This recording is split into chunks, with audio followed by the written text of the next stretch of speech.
Welcome, Alex, to Hello. the Car Chat podcast in my lounge. It's a very lovely lounge. Thank you very much for having me. Well, thanks for coming down. So could you sort of introduce yourself a little bit to the audience and sort of say who you are and what you do? Yeah, I hate talking about myself like this, so I'll try and make it brief. My name is Alex Goy. I am an automotive journalist. I stand in front of a camera and talk about cars occasionally. I write about cars. If anyone asks me car-related questions on the internet, I try to answer them. That's pretty much it. I mean, professionally at least. Yeah. That's what there is to me. I write stuff, I say stuff, and hopefully people get something out of it. That's pretty much it. Well, that's, I think, for a lot of people, that is a dream. Yeah, it's not bad. So I first came across you, I think, when you were presenting for X-Car. X-Car, way back when. Which was, I don't know how long ago that was. Well, I started there in March 2012. Right. I was approached by a man called Drew, who is still there. He kind of founded it. Yep. And he basically took me out for far too many beers and said, we're setting up this thing. Because the parent company is CBS, and it's now connected to CNET. We're setting up this thing, and we want someone who knows some people and can talk at a camera. And before that, I'd done a podcast with some mates because I was trying to break into automotive journalism. And was the podcast your first thing? Kind of. It was that and work experience. Okay. Because I graduated university in 2008, and in case for some of our younger listeners, 2008 was when all the money stopped happening. There was no money anywhere, none to be found. Everything was spiders. It was awful. So trying to get a job in niche media was pretty much impossible. So I kind of did work experience and bounced from magazine to magazine, website to website. And I just thought, you know what? Well, this is great. I'm not putting my mark on anything because I've never really feel like I fit the traditional journalism journalism mold of I am going to do news and I'm going to be really good at doing news and then I'm going to jump to this and this and this. I've always just fancied doing what I fancied doing. So I thought, you know what, let's start a podcast. So that podcast's entire goal was to get me a job. Fair enough. What was this podcast? It was called the Gas Station Podisode, and it was recorded with the setup was quite deliberate. So there was an actual journalist, John Quirk, who he's a close mate of mine. We went on to work together. And my flatmate and another real close mate of mine, cameraman Phil. He was called Cameraman Phil because he had a keen interest in photography and wanted to take pictures. And that nickname is still stuck, even though like for the vast majority of pictures we took on the Podisode Flickr account, which I think is still up, God knows if it is, were taken by me. And I'm a terrible photographer, so I don't think he wants that's his name. But the idea was we'd do news, then we'd do stuff what we has driven, so just talking about cars that we'd driven. It was mostly John doing all the driving then because I was still an intern bumbling around town. And then it was stuff on the web that wasn't crap. So cool car stuff we'd seen. And it was about 40 minutes long, 40 minutes to an hour. We tried to record it in a different car each week. Right, yeah. But 3 people in a car kind of limits. It's quite tricky. It's quite tricky because the 2 people in the front have to kind of be turned round, or the person in the back needs to be right in the middle. And so that was a bit rubbish. So we ended up jumping around one another's houses. But yeah, the setup. So John was the voice of reason. He was the one that knew all the things. He was the one that brought credibility to it. Yeah. Phil was the everyman who didn't know much, and I was the loud, shouty one.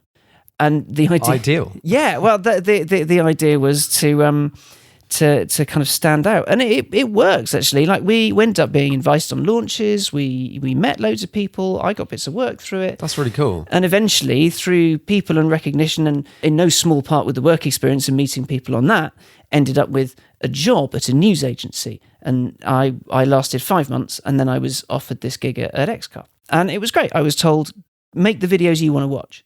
And it was irritatingly, it was just at the time when Drive came onto YouTube, because Google, it was right at the same time.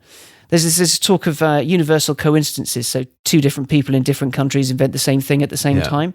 That was happened. Unfortunate. It was unfortunate, but the thing was they had an enormous amount of Google money, and they had some amazing talent, and we had less money, but we had us, and we were making stuff that was very different. We weren't about the big skids. We were about storytelling, and they had some incredible shows, and we made some really cool stuff. Actually, well, looking back on it, I'm always very, very proud of the stuff we did do.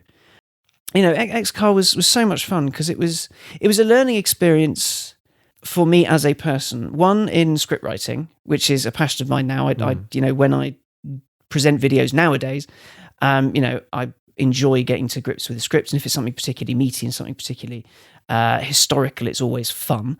And I got to meet some incredible people just asking questions about that. So I ended up talking with Richard Porter. You guys may know him as Sniff Petrol. He's the former script editor of Top Gear and the Grand Tour. I end up having chats with him saying, so how do you make scripting good words right happen? How? And he was like, brevity is key. It's like, if you, that was the one thing he said. I think we may have had some wine at this point. Is if you watch one of the old Clarkson power tests, it's only about 600 words. Oh, wow. Which doesn't seem like many words, does it? Yet you learn everything about the car, which I think is just staggering. So yeah, it's the script writing absolutely adored. The presenting, some of that early stuff is rough, man. Me and the producer, we had a chap called Nick Wilkinson. We were learning as we went, because Nick was used to shooting stuff, but not necessarily cars. He just loved cars, and I was used to presenting stuff. What was the size of your team at that point? 3. Just 3 of you? Yeah, so it was Drew was the boss man. Yeah. Still is. Nick was the producer, and I was the host / journalist. Had you done any talking on camera before that point? Oh, yeah, right. So while I was interning and while we were doing this podcast, one of the places I interned was a site called, iMotor. Now, iMotor was a really brilliant idea that was 18 months ahead of its time. So it was while I was interning for Auto Express magazine. They had this digital offshoot that was edited by CarWow's Matt Watson while he was still at Dennis Publishing. And again, really small team. I think it was Matt and a couple of writers, and then a couple of freelancers, but who had previously been writers and hosts, but then Moneygeddon happened. And everyone had to be fired. So it was great that there was an intern who was going to turn around and be like, yeah, I'll do everything for free. And, I went out and assisted Matt on shoots. I worked there for on and off for a year or around maybe 6 months, just doing stuff. And I saw Matt doing his thing. And I thought, you know what, I want to do that. So I started teaching myself. So there are, and I know they're still there because I had to send one to someone. I did a weekly news roundup from my bedroom at my rented flat in Putney. Nice. So it was a handycam on a stick, not too dissimilar to the setup we've got over here. I had I didn't use the mic we used for the podisode, though I may have done first time. No, I didn't for the pieces to camera, but then I mixed it with voiceover. And the early podcasts were recorded on this over-ear mic that my flatmate had gotten free with some video game. And so the podisode sounded rough, but for voiceover and teaching myself how to do it, it was great. The thing was, they're all rough. Like, I can't edit videos for Toffee, but I kind of learnt some of the process, and then learning to get the script down, and then publishing it, watching it back week on week, learning how to get a news story over quickly, because you wanted to keep it short. 1, because you wanted people to watch it, but 2, because the longer the video was, the longer I had to spend editing it, and that was a massive pain in the arse. Yeah. So yeah, I kind of did that myself, and then eventually I got picked up by a mate of mine who was starting this thing called Smoked Out, and he went, "Oh, will you do some hosting for us?" And I was like, "Yeah, it'd be great, it'd be mega." And it was cool, man. It was an interesting experience, and it was that stuff, I think, because I'd done some bits for Auto Trader as well, but not much. It was that stuff, and with little kind of on the road videos we did for the podisode and things like that. Because I think there's a YouTube channel with that still out there somewhere. But yeah, it was just like talking into camera and doing. And then yeah, Drew took me out for a beer, and it was mega. And then I was, we learnt as we did. And yeah, as I say, some of my early stuff is rough. Some of my style choices definitely dubious. Oh boy, I still get mocked about. I think we ended up at Pagani, which was mega. Like I just dropped off a Morgan three-wheeler at the Morgan factory, and I got out of the car. It's just starting to rain. I thought, I best check my emails. And in my inbox was this email from their former PR guys saying, we would like to invite you and your crew to come out to the factory to interview Mr. Pagani and drive Huayra. So best email ever. It was a pretty good email as days go. And my producer, Nick, was recovering from some sort of dental surgery and was mostly painkillers at this point. But I just screen capped the email and sent it to him, and by the way, and it was just a stream of swear words with "I love you." But yeah, I turned up in some dodgy double-breasted coat I'd picked up in a sale somewhere, and a very red scarf, which I still have. I love that scarf. But the comments were savage. The internet is a horrible place. And a good place. It's a terrible place, but it is also a brilliant place. It's a brilliant place when everyone agrees with you, and it's a terrible place when someone just picks on you for the sake of who you are and what you look like. The trick is, well, there's two tricks to it. Either read the comments and don't care. That's hard. Well, it gets easier. You have to have quite a thick skin, because I used to be absolutely fine with it. My first death threat really screwed me up. A guy didn't like the fact, because we made a video about the BMW 4 Series when it was new. Yeah. And I said, it's a great car, but the name's pointless. You know, it was a decent frame for a film. It kind of made sense. There was a review of the car in there, and we got talking series, about it. Could be a coupe, whatever. Yeah, it's a 3 Series coupe. That's and death threat. And yeah, some guy was like, he needs to be killed. Like, we need to take him out. Was that just in the YouTube comments? Just in the YouTube comments. But it was the first time it happened to me, and it really screwed me up. And then I've had a few since, but I don't really care. And some of them are just comical. So I definitely do still have a hashtag thing on Twitter called From the Comments. And there's some gold in them hills. Just quite a good inventing platform. Badly spelled nonsense from people who just having a bad day. And it's the quote's been attributed to Jack Nicholson. I don't know whether it's true. I haven't done my due diligence on it, but you know, they're thinking far more about me than I'm thinking about them. Yeah, 100%. I don't get why they get so angry. But X-Car was mega fun. And then in 2015 and then 2016, we changed the name to Carfection, which it still is now. We had a new producer. What was was there a reason? Like, there were a few reasons, but yeah, it was time for just a change. Time for a bit of a refresh, really. And yeah, we had a new producer, Charlie Rose, who's still there now, who's killing it. And then I had a great kind of year and a half-ish left in me, because the thing that people didn't quite get was that Carfection was a job, if that makes sense. It wasn't. I wasn't doing I wasn't trying to be an influencer. I was trying to be a journalist kind of thing. So it wasn't a presenter paid to make videos, paid to host. So I wasn't kind of going out to live the lifestyle. I was going out to write the script, drive the car, and go home. You know, while I absolutely adore it, like it's such a privilege to be able to do what I do. I don't. At the time, I kind of was. I was slogging myself to death. Like there were, 2 or 3 5 a.m. starts a week, long days, long distances. Must do this. This must go up. This must happen now. What sort of rate at that time were you putting videos out? At that point, it was 2 to 3 a week, which is, considering the kind of level of the production.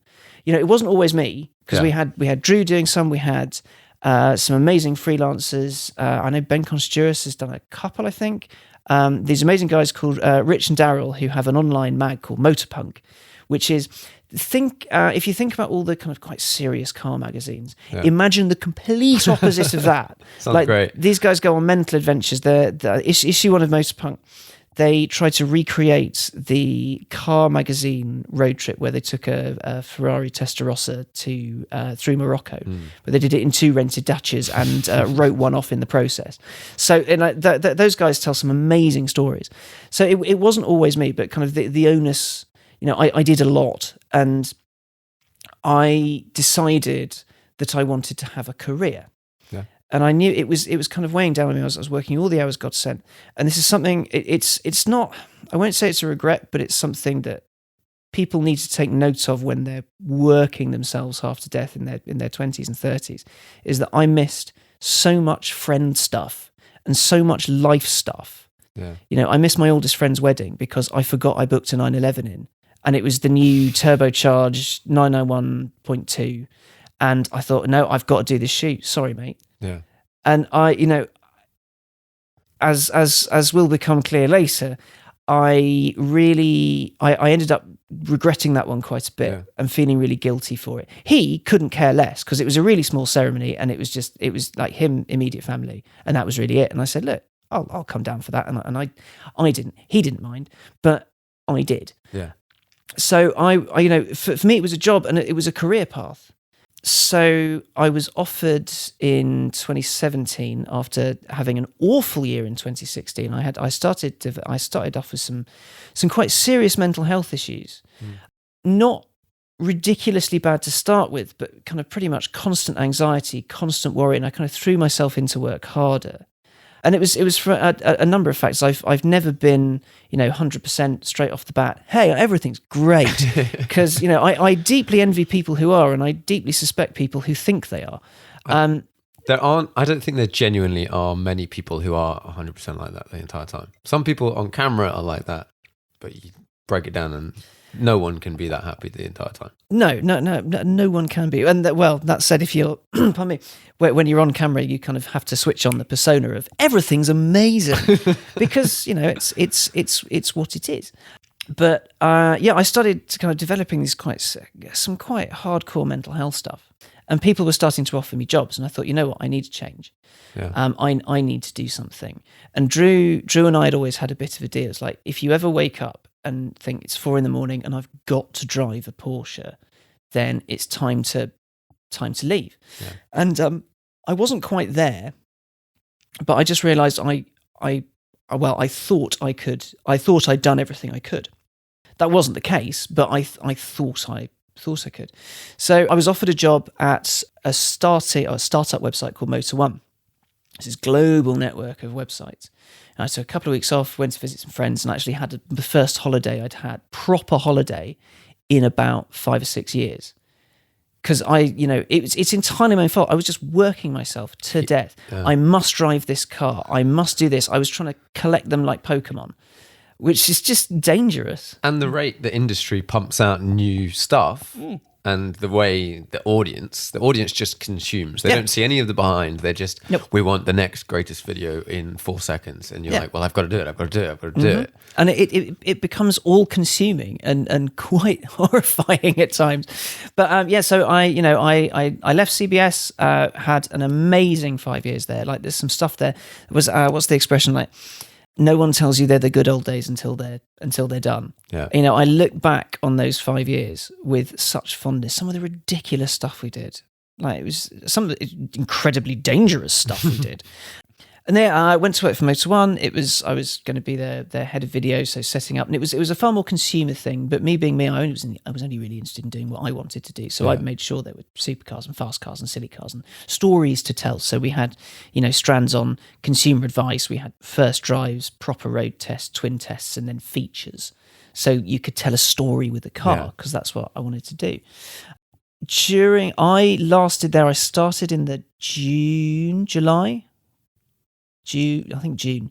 of 2017, and I had handed in my notice in the November, and I was gone by February 18. It wasn't the place for me. It wasn't. I can't say too much for various contractual reasons. Fair enough. But basically, I went there. Something wasn't right.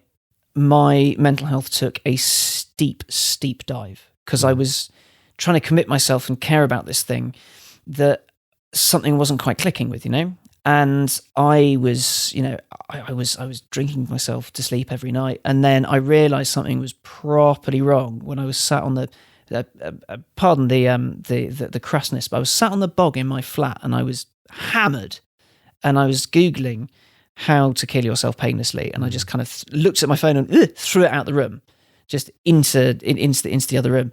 And I thought, this has got to stop. You know, years of working myself to death, this particular situation not being ideal, and me just kind of mentally trying to make it work.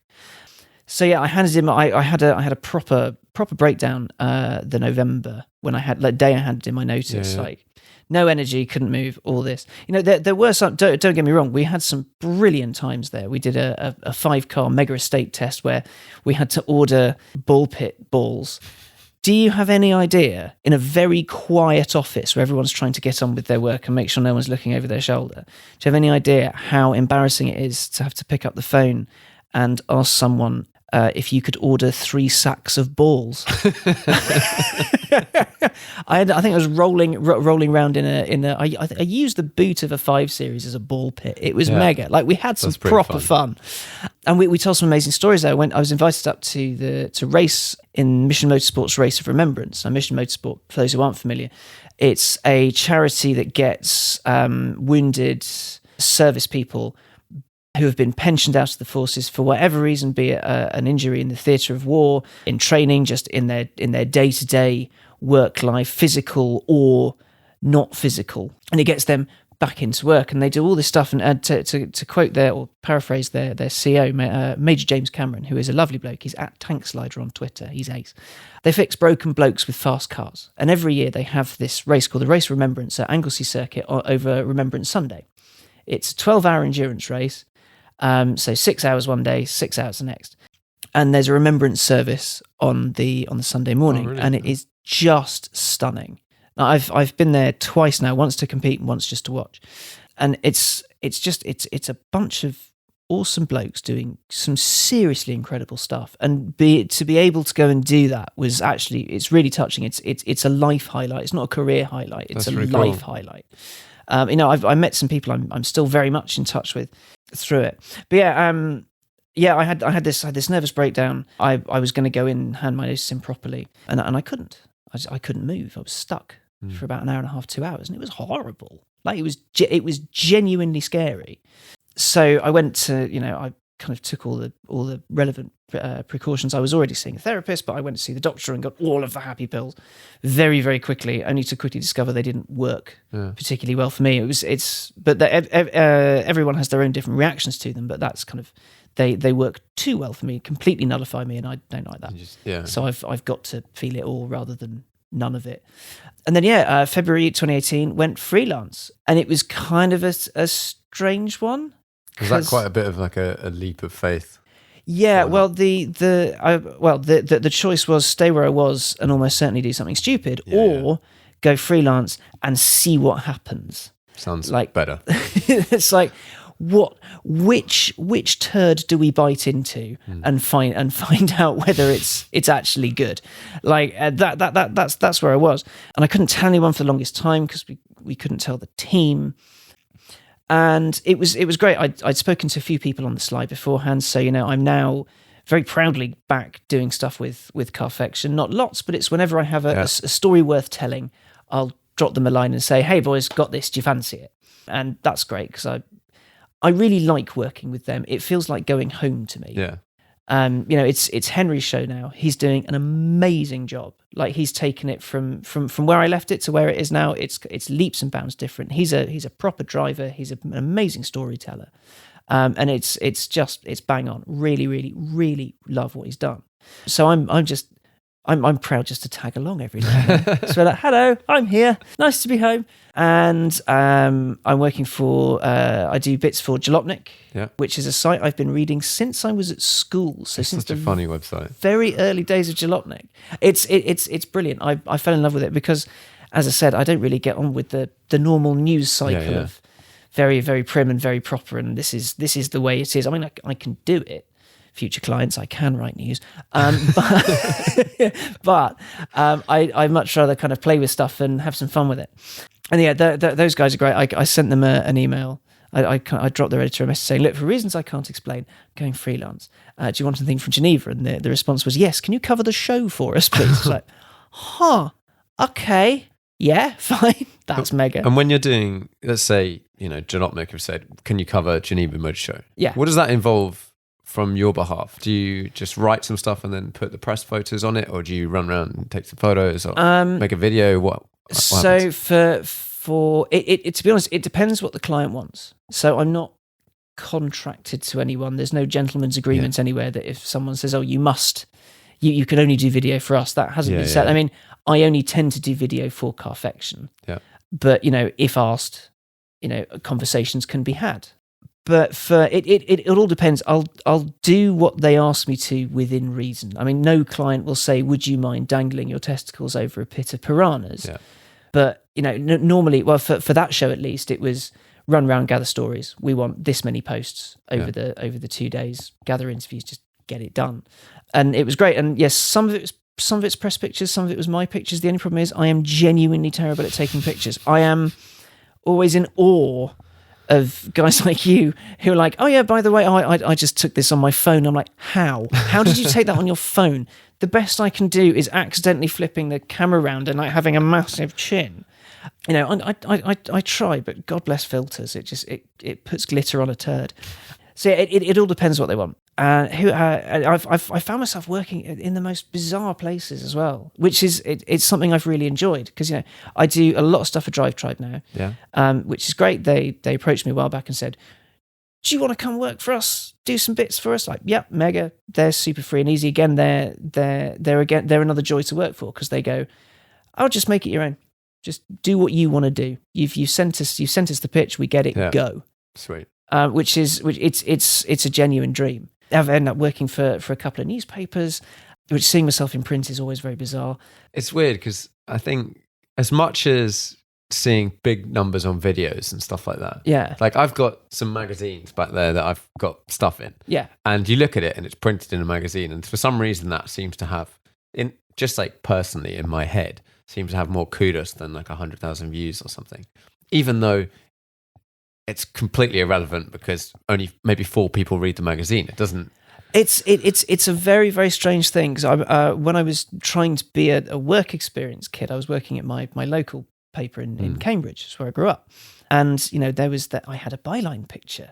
I wasn't being paid, but I had a byline picture. Yeah. You are legit. And I was like, yeah, I'm an actual journalist. The only thing looking back on it, because my mum, being the hero she is, collected all of them. The only thing looking back on it is the byline picture. I'd just gone on a holiday to Greece with my then girlfriend. I was 19 or 20 or something like that. And she had put sun in her hair. And I thought, well, I'll put sun in mine. The thing is, I had, believe it or not, quite long, dark brown hair. And I went ginger. Nice. Which means my byline picture for the Cambridge Evening News is this ginger bloke with a floppy side parting. Looking back on it, not my wisest move. Would have gone black and white for that one. Yeah, would have done, should have done. There's something about seeing yourself in print. I love all of it. The stuff I do. What going freelance has done is it's allowed me, within reason, I still have bills to pay. I've still, I need to eat things. Yeah. I need to put fuel in cars, and at the moment I'm buying silly amounts of art because my flatmate's moved out and I've decided I want to have an office. So I'm having an office, but the stuff needs to go on the walls, right? Yeah. So, I get the freedom to work with the people I want to work with. And it's a position I'm very, very lucky to be in. There are some people I would love to work with, who either I've approached and they've said no, or we haven't really had that chat yet. There are some people who I don't want to work with who have approached me, and I've kind of politely said thanks, but no thanks, which is, it seems like a very strange thing to do. Is that the first time you did that? Yeah. Was that quite a sort of difficult decision? Or was it a bit of like a bit of a mental win? It was because it was a presenting job, but it was connected with something I wasn't comfortable with working as part of. Fair enough. And so that they said, "Oh, would you like to do this? It's like a whole series of things over loads of weekends. Like, do you fancy it?" And I kind of said, "Oh yeah, okay. Where's it going out?"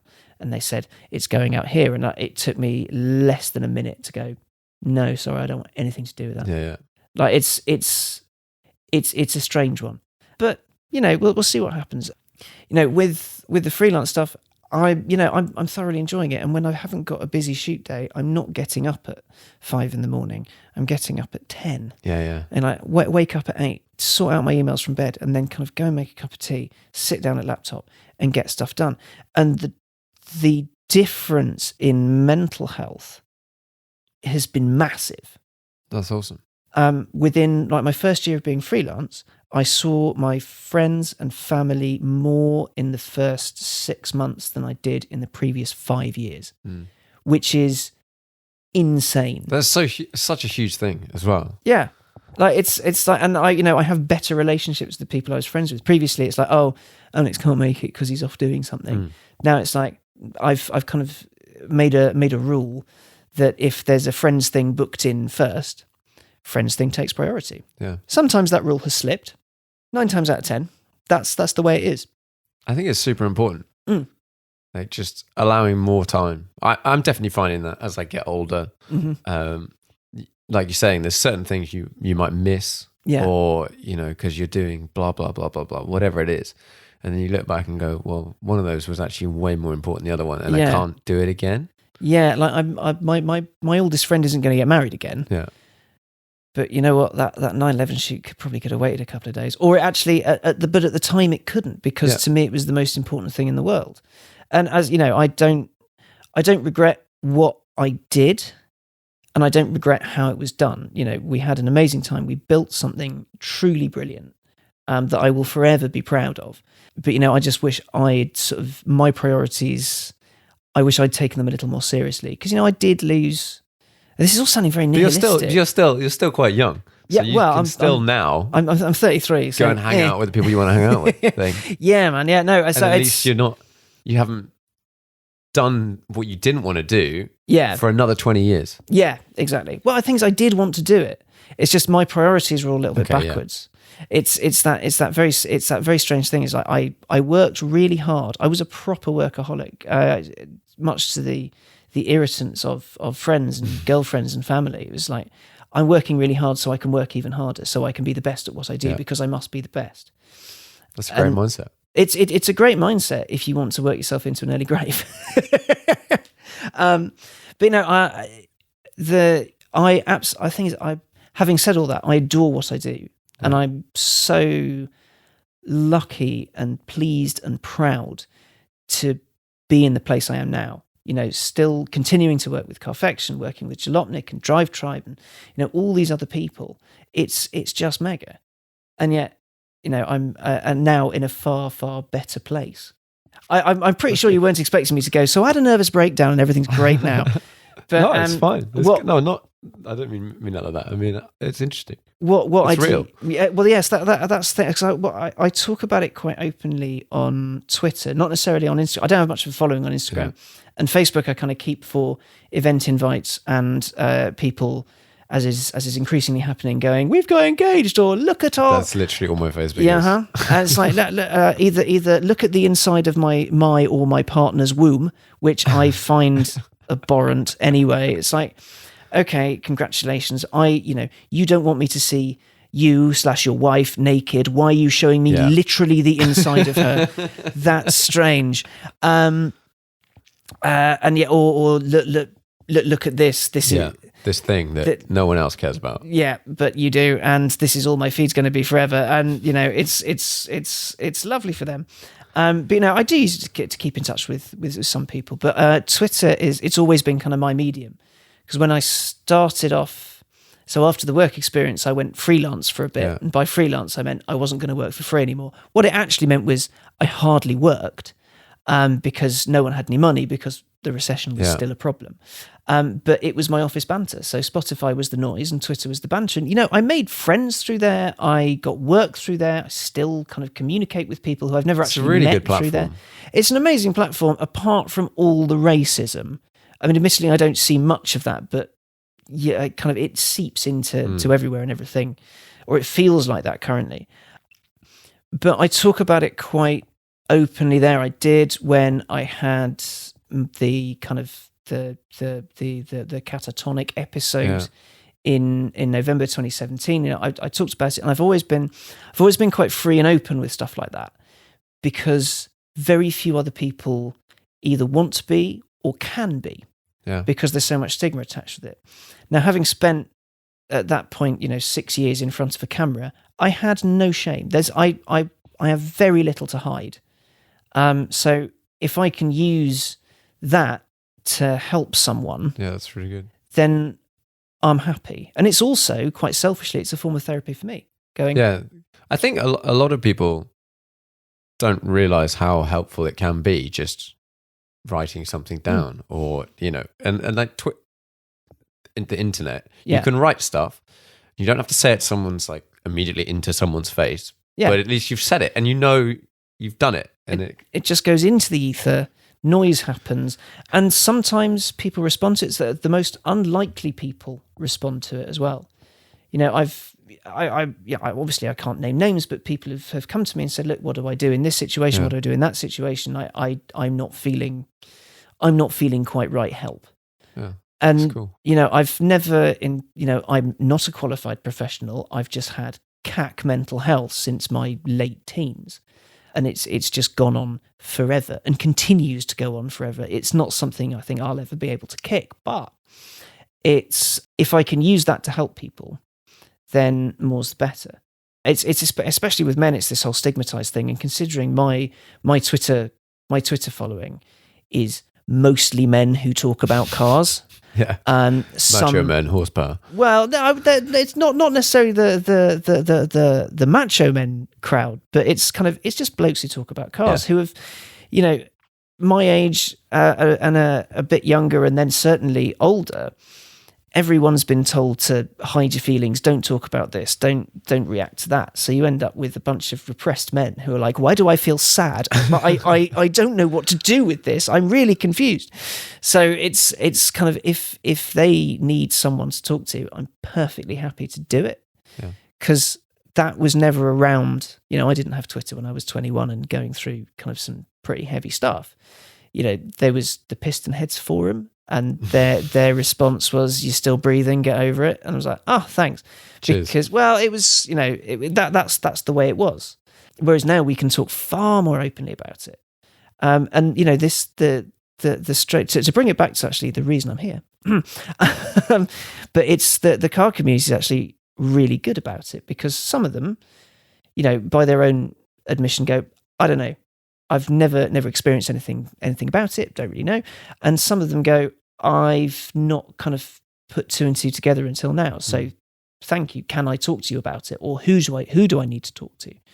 Because, car guys tend to stick together or tend to get lumped together. Yeah. As a journalist called Keith Jones, before he started working for Parker's and Car Magazine, he was a teacher and he had this amazing blog. And he did reviews and he did news and he did features and stuff like that. And he wrote one thing about being the car guy at a party, where you're stood there with your glass of cheap wine, just trying to get through the night because you don't know anyone. You don't really want to get to know anyone new. You've got your mates. Yeah. And then the host goes, "Oh, Keith, you like cars. This is Stephen. He likes cars as well." Keith being into old knackered cars from the 80s and Stephen being into heavily modified hatchbacks from the 90s, like proper max power stuff. It's like, yeah, we like very different things. While we do like the same thing in theory, it's the same thing as walking up to someone and saying, you like food. This other person likes food.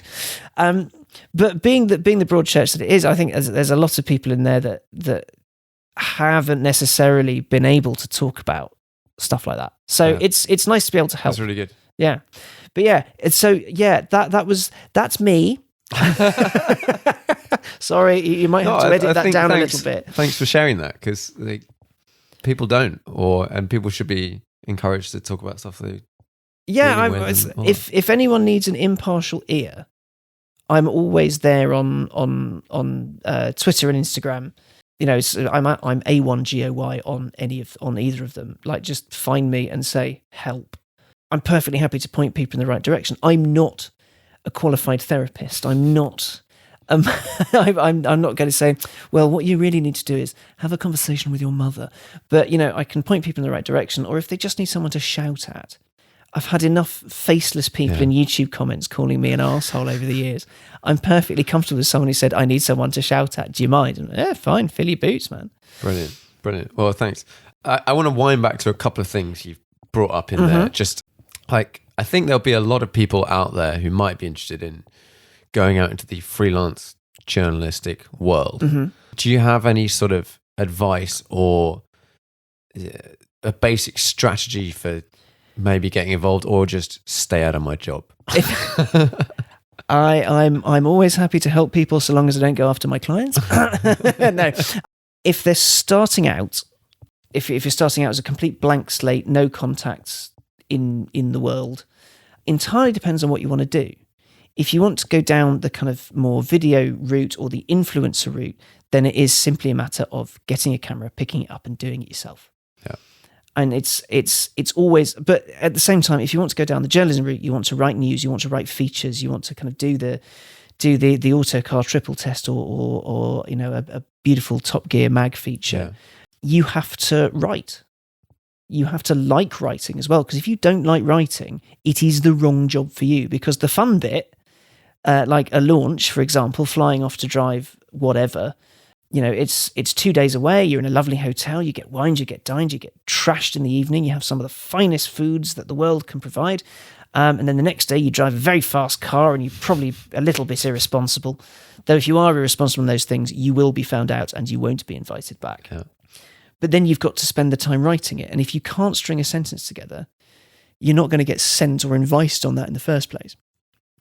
So it's to start, read and write. And if you want to host, watch stuff as well.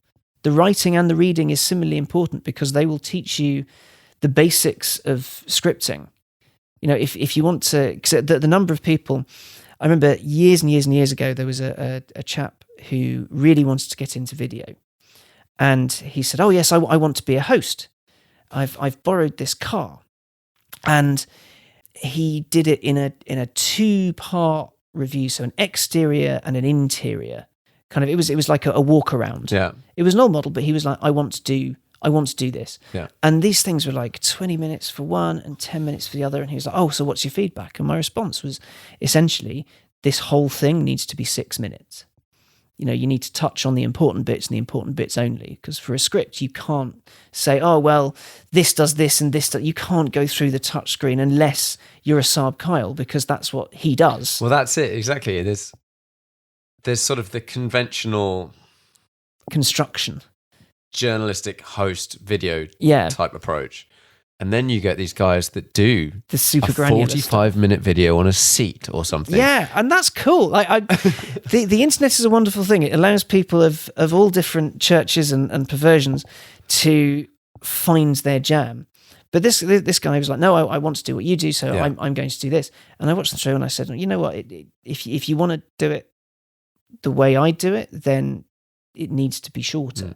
And he went, no, you're wrong. I was like, well, all right. Why did you ask me in the first place? Why did you ask me in the first place? So it depends on where you want to go and what you want to do. It's a crowded marketplace. You have to find your own jam if you want to go out. If you want to just be yourself and say, look at me, I'm great at cars. That's cool. Just make sure yourself isn't the same as everyone else's. Yeah, it's got to be interesting. Yeah, it's got to be interesting. It's got to be different. And if you want to go the journalism route, I wouldn't say go and do a journalism degree. It's one of the either the best or worst pieces of advice I've ever been given. I'd been working at Autocar or Haymarket for months as an intern. Again, money getting. There was a keen kid. I was Pistonhead's news guy for 3 months. But I was commuting to Teddington, where they were based, from Cambridge every day, and they weren't paying me anything.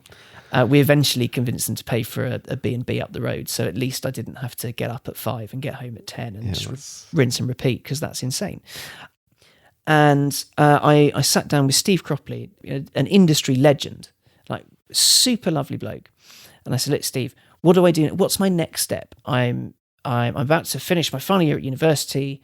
What do I do? There's a whole other story there. I had a placement year between my second and third year of university. I was doing a PR degree. They do exist. It's ridiculous.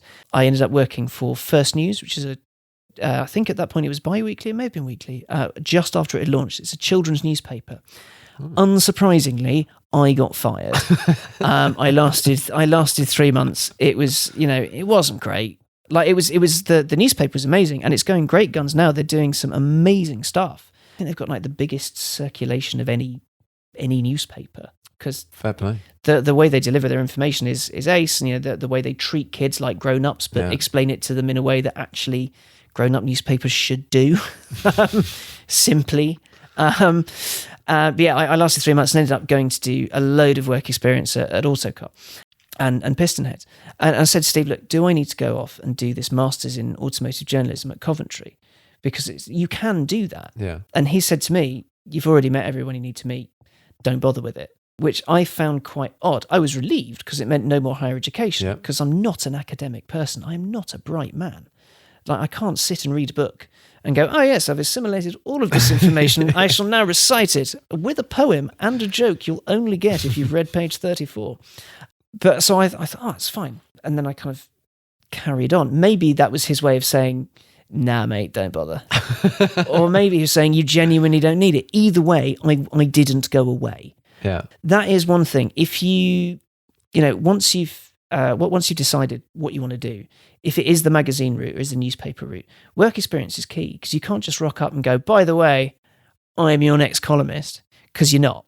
Because I went in with that attitude. People need to have met you. Well, people need to have met you, but when you're starting out, your writing style, I mean, properly starting out from fresh, your writing style is your own, but it will always need work. Anyone's work needs tweaks, it needs fixing. And some people are genuinely talented. Clarkson, stunning writer, like genuinely brilliant writer. But much better now than when he started. Yeah. And he did a proper journalism degree as well. But, everyone needs work, because I went in after graduating university, I went in and I was an arrogant sod. I was like, I'm brilliant. I'm basically... Like most people after uni. Yeah. And I've left university. I'm amazing. Basically, employ me. I'm going to be the next Jamie Clarkson, and then I'm going to retire at 45. And funnily enough, it rubbed a few people up the wrong way. Whoops. Though the highlight of that placement is one key point. Once you've done your reading, once you've kind of got your work experience and you've worked with these people, and you can kind of if there's a job vacancy, go for it. You might not get it, but the interview experience is important. I went to one interview for a products job on a magazine, and the products editor sat in front of me and says, oh, what do you think of the products section of the website? And I said, oh, I couldn't find it. I hadn't bothered looking. It was in the top bar. Like, come on, that's just weapons grade. Because I was so arrogant. I was like, I can do this. But if there is, there can be a plan B. For me, there wasn't really. In the end, I kind of got my head down, got to it, and did stuff, admittedly differently. There is no set way, but I'll never forget the one night I was working late at a magazine, a magazine. I can't give too many names away. I didn't sign any contract thing. It's just, I don't know if the bloke remembers it. One day I'll remind him of it. But I said, look, what can I do to be better? How can I be more useful? This was after I'd kind of gotten my head out my arse a little bit. So what can I do to be better? How can I help you? Because I want to work for you. That's a really good question most people should ask. True. The response you don't want to get back is nothing. You aren't good enough. You will never be good enough to work here. And you will never get a job in this industry. That's not a nice person. No, it isn't. It was a wake-up call. And I went outside immediately. I was fit to cry. Bear in mind that mag still used me for another month or so. For free, so I can't have been that bad. Yeah. But I went outside and I rang a friend of mine, John Quirk, who had done the Coventry MA, and said, "Look, I've just been told, given this big list of reasons why I'm rubbish." And he went, "That's bollocks. No, don't worry about it. I can either lend you books or we can just go for a coffee." Yeah. And we had a coffee and a chat, and we concluded that this guy was a little bit of a flute, and got on with our lives. But there is going to be rejection. You aren't going to get jobs. There are going to be people who don't like you. There are going to be people who you get on with, people who you don't get on with. And that's cool. That's just life. But it can feel quite disheartening when someone who you really want to impress or who you really respect just doesn't care that you exist. Yeah. Like that can be fairly soul crushing. But the thing is, if you want to do it and you want it enough, do the reading, do the writing, teach yourself to present. If you want to present, and go to a mag, say, look, by the way, I can do this as well. Yeah. It's so important these days. Yeah, it's a big skill. Like, I think it depends where you are. Depends what you want to do. And it depends what you want to do. But Motor One, we had a chap called Tyler Heatley. And the reason editor John hired him, so John Quirk was the editor, was because he would go on a launch, he'd write copy, he'd shoot, host and edit his own video. He was a one-man band. He could do everything. Yeah. Which is an amazing skill. I can't edit for toffee. And, every time I try, I just create a jumbled mess. If you look at it from that point of view, this guy can string a sentence together and he can create a video. Whereas I can do the sentence bit and I can do the talky bit, but I'll just come back to the office with an SD card going, give this to a responsible adult, please. And with a thumb drive full of press pics. It's that what you've just said is quite interesting. And I think it's where YouTube diverged. It went from the sort of conventional, well thought out, well filmed videos that you guys were doing, for example, like XCar, and then you get the influencer type people. And I've always thought it was interesting that anyone is still making high production value videos. One, I personally love them, absolutely love them. But you'll know, they're very expensive. They're so expensive to make. Oh my God. Yeah, I've been, over the years, when you work for somewhere that makes videos, you don't realize how much they are because, it's your job. They just get made. But if you want to make one with, a shooter, a second shooter / support driver, and you need to keep people overnight and you need to do this and you need to do that, you just think, how on earth do these get made? But yeah, it is where YouTube diverged. The interesting thing is, I think it's to a lesser extent now, but there used to be a huge animosity between journalists and influencers. There really was, and I think that it's still there to some extent today. And I've never quite got it. I mean, I've met some journalists who I can't stand, and I've met some influencers who I can't stand. It's that arrogance thing of I walk into a room and I expect everyone to know who I am, no matter how famous you are in your circle. If you introduce yourself to someone in any respect, journo, influencer, whatever, just generally, if you walk into any room and you assume people know who you are, you're a dick. Yeah, it's pretty easy. Be a nice person. Yeah, it's not hard, though it is sometimes. But yeah, this huge animosity, and I haven't quite put my finger on why. It could be because you get that the journos had been doing everything in a set way for so long, and it's oh well, these guys are just turning up with a handy cam saying everything's brilliant, and then getting paid enormous quantities of money for being there. And they get way more views than a magazine that's been around for more than 100 years. Which, when you think about it, is kind of strange. It is. From the journo point of view. But from the influencer point of view, they're not a magazine that's been around for 100 years. It's something that can change and, be dynamic. There needs to be no meetings to say, right, we're going to change the way we do a Facebook. You don't have five people to debate how you're going to do the shot. No. You just do it. You're just okay, this is how I do this. Or if you do have someone with you, that's how they do that. And you trust that person implicitly. And I think from the influencer side, you get that kind of, why is this man shouting at me? I'm just trying to live my life. I think, I feel I know I'm more on one side of it than the other, but my impression, I generally try and just be friendly to everybody, unless they are going out of their way to be a dick. And therefore, so what? But I think the feeling I got was, like you said, there's a whole bunch of journalists who've been doing it for a while, and they see this new thing coming along, and they don't understand it. Yeah. And to be fair, a lot of people still don't understand it, and big companies still don't understand it. So fair enough. Yeah. Only one half is looking at the other half and raging at them. Yeah. The others are the others are just getting on with doing their thing, and they're look, but people watch this, so I'm going to make more like this. Yeah. My audience likes it, so I'm going to do me. I'll do me.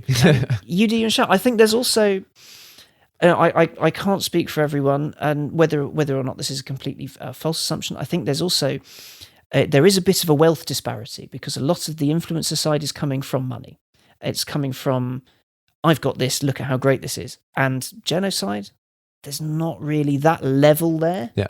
or as far as I've seen, I haven't seen everyone's bank statements, but if someone rocks up to a drive event in a Ferrari that doesn't have the Ferrari press plates on it, heads are going to turn, and the big green monster's going to come out and be like, "Well, I want that life, but I can't have that life." I think now there are people like that. Yeah.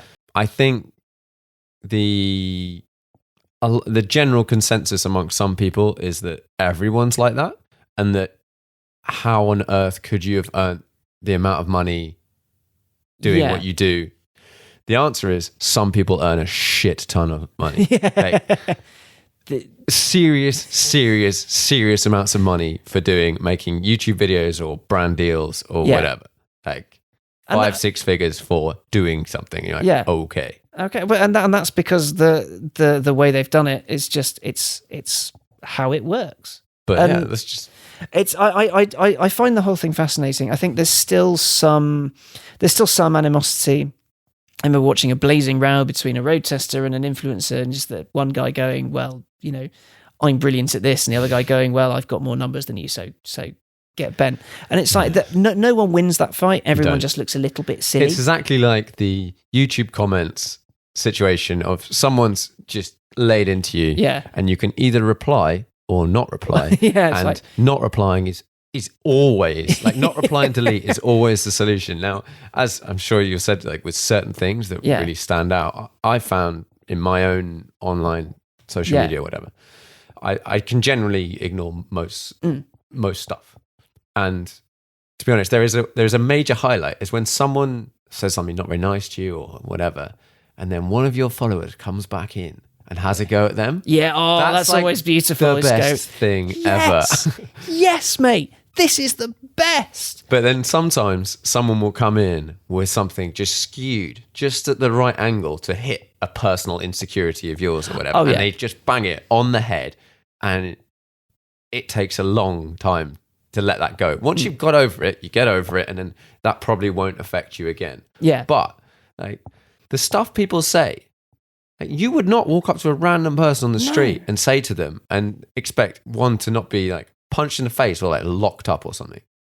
Yeah, it's ludicrous. Like there's one that stuck with me from must be 2015. It's when the pre-facelift of the current RS3 came out, the 365 horsepower one. I like how you're just referencing dates with like this was when the pre-facelift RS3 came out. It was on that specific on the film. Video. Okay, yeah. So I was 2015. I think so. I can't quite remember, but I was getting on with my job, put the film out, really liked it. It was one of those UK launches, start at 8 a.m, go till we're done, or go until they tell us you have to have the car back because it needs to be cleaned and all this.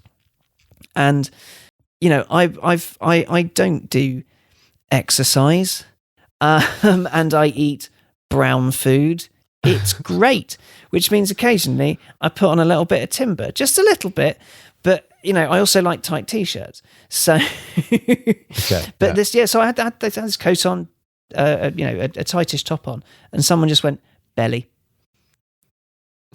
and it just stuck with me for years. Like I'll never forget it, and it's really irritating. Recently I did what was the film? It was, I think it was all the Aston Martins beginning with V. Like, why do they start with V? And that was a fun one to do because it was search this morning. It was I got to look at Greek and Roman mythology and French, and someone went, "Alex, I really enjoy your work, but you have become fat." I was like, "Thanks, mate." I've been doing this a few years. Bodies change, but also get fucked. But there are some that really stick out. So, listeners, if you really want to ruin my day, just go online and call me fat. That'll do it. That's my kryptonite. You do you. The rest of it, you can make jibes about the balding, the being blind, the being short, occasional terrible fashion choices. Like, fill your beats with that. But just go, been on the cake. And that'll do it. But journalists v influencers, which I think is where we were. There is disparity. One thing I will say is that motoring journalism as an industry, something I've noticed, has always been the slowest to catch up. Like when the internet was a thing, Yeah. Car magazines getting websites, what's that all about? One, it costs money, of which there is very little in the industry. And two, it requires someone new to do something new, which it just doesn't do. I remember one of my first jobs, it was working Auto Express magazine on a Friday, because press day was on a Friday. I'm not sure if it still is. And the mag, my job would be to go through the flat plan of the magazine, the PDFs, page by page, and copy and paste it onto the website. So all the exclusive news stories, all the road tests, all of that would then, on the Tuesday or the Wednesday when the mag went out, then it would be online. There was no web exclusive stuff. Interesting. It was all mag exclusive. And it's, I think there's still very much a digital first kind of way of doing things. I mean, Evo magazine, their YouTube channel used to be incredible, but it's too expensive to do. So it's too expensive. It's not worth doing. Doesn't make any money to do it like that. And people, it's you're basically spending a few grand a throw to have some bloke call you an arsehole. Yeah. Like, it's not really going to do anyone any favours. And the amount of effort required to make a YouTube video versus to go somewhere, take some pictures and write an article. Like, I don't know how long it takes to write an article, but I know how bloody long it takes to film and edit something. Yeah. Along with coming up with whatever the hell you're going to say. And well, it's, the photography, one thing I will say, car mags have got photography nailed. 100%. It's the one it's one of the things that British car mags do so well. And what's really interesting to see is to get guys like Dean Smith and Richard Pardon, British snappers, being hired by US mags to go out and shoot stuff in the States. There are some amazing US photographers, but it's one of the things that I think UK industry has gotten so good that I also find it quite interesting talking to kind of American chums, because they think that the British written side is really, really stellar. I know I happen to agree, and I'm available for hire. But it's I think British motoring journalism in general has got this kind of halo around it. I don't know why, but I'm glad we have. It's good. It's good. Well, I think other countries like us more than we like ourselves. Yeah, well, the Brits are amazingly self-depreciating, and everyone loves that. Yeah, it's like, oh, you think you're awful? Congratulations. Thanks. I feel bad about it. Piss off. Piss off. I'm tired. Influencers versus journalists. Eventually, we'll. I think all it will get just our shit hit together. and neutral.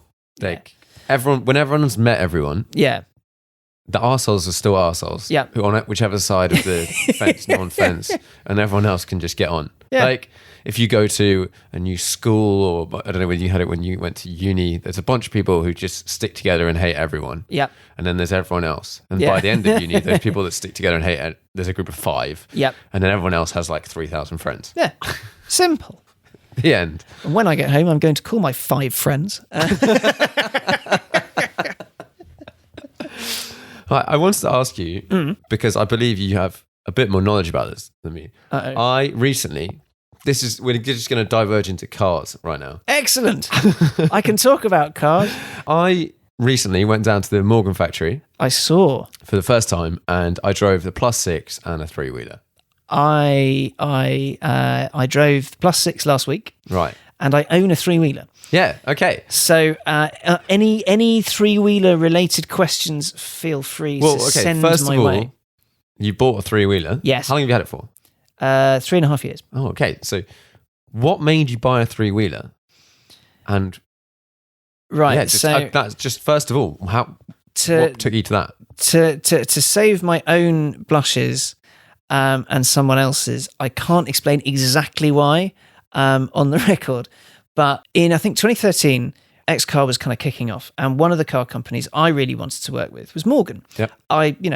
They'd always... It's kind of a cool British brand. Yeah. And I dig slightly wonky British cars. Like after I owned a Lotus Elise for 8 years, I bought a 3-wheeler and I've got a last gen Vantage, which it will either ruin me or be brilliant. So far, it's been brilliant, but I'm just waiting for the bill. I'm just waiting for the bill. But, I like wonky British cars. Yeah. Hand-built, something a bit cack about them, but that's what makes them for me.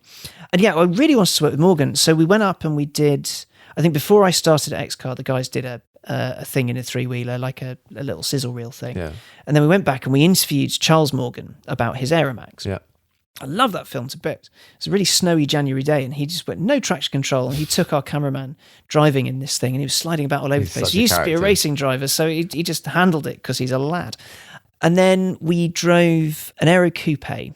Off the back of that film, they went, we really like this. Tell you what, drive an Aero Coupe. And it's the first night shoot I did. And it remains one of my favourite films. We had the car for 3 days, drove it into London, had a sleep. Next day, did the night shoot, got in at 5 a.m, then at 9 a.m, drove back to Malvern. Yeah. It was a bit of a killer, but the film is beautiful. Even now, okay, the hairline's dated and maybe some of the filming techniques are dated. But, I still get people, admittedly Morgan people, coming up to me going, oh, I really like this. I really like that. I watched that. I bought a car because of you. In fact, because of that film, someone saw it, rang the factory, bought the car. Amazing. Which is mega. I'm still in touch with him. He says, if I ever want to borrow it, I can. But I'm kind of saving that one borrow. Yeah. But yeah, and then the next one I wanted to drive was a three-wheeler, just because it was this fascinating little thing. It's an upturned bathtub with an engine on the front, one wheel. It's inherently unstable. It's ridiculous. And it's also a bit of me. So I thought, you know what, I've got to try this. So we took it to a go-kart track because I'm always keen when we're shooting stuff, if it's something that's either stupid or worth a lot of money or both, if we can film it on track, more's the better. The insurance is a pain in the bum because they think, oh, you're going to be racing. Yeah. Whereas actually, I just want somewhere where no one's going to come around a blind corner being a knob and smashing whatever into a million bits. So yeah, we took it to this go-kart track and we just had the best day. It was so good. And I played around in it. I took it out. I took it to Cambridge, where I'm from, where this go-kart track is. I went to see a friend of mine who hates cars. He absolutely abhors them, can't stand them, doesn't get it. Took him out in that. And 5 minutes later, he was like, I like this one. And then we went to see another friend who basically should have been born in 1943 and went, look at what I've got. And he went, are you kidding? We're going for a play. And then we all we played in some country lanes and then went to the pub for dinner. And they went their separate ways. And one of them turned up at the track the next day.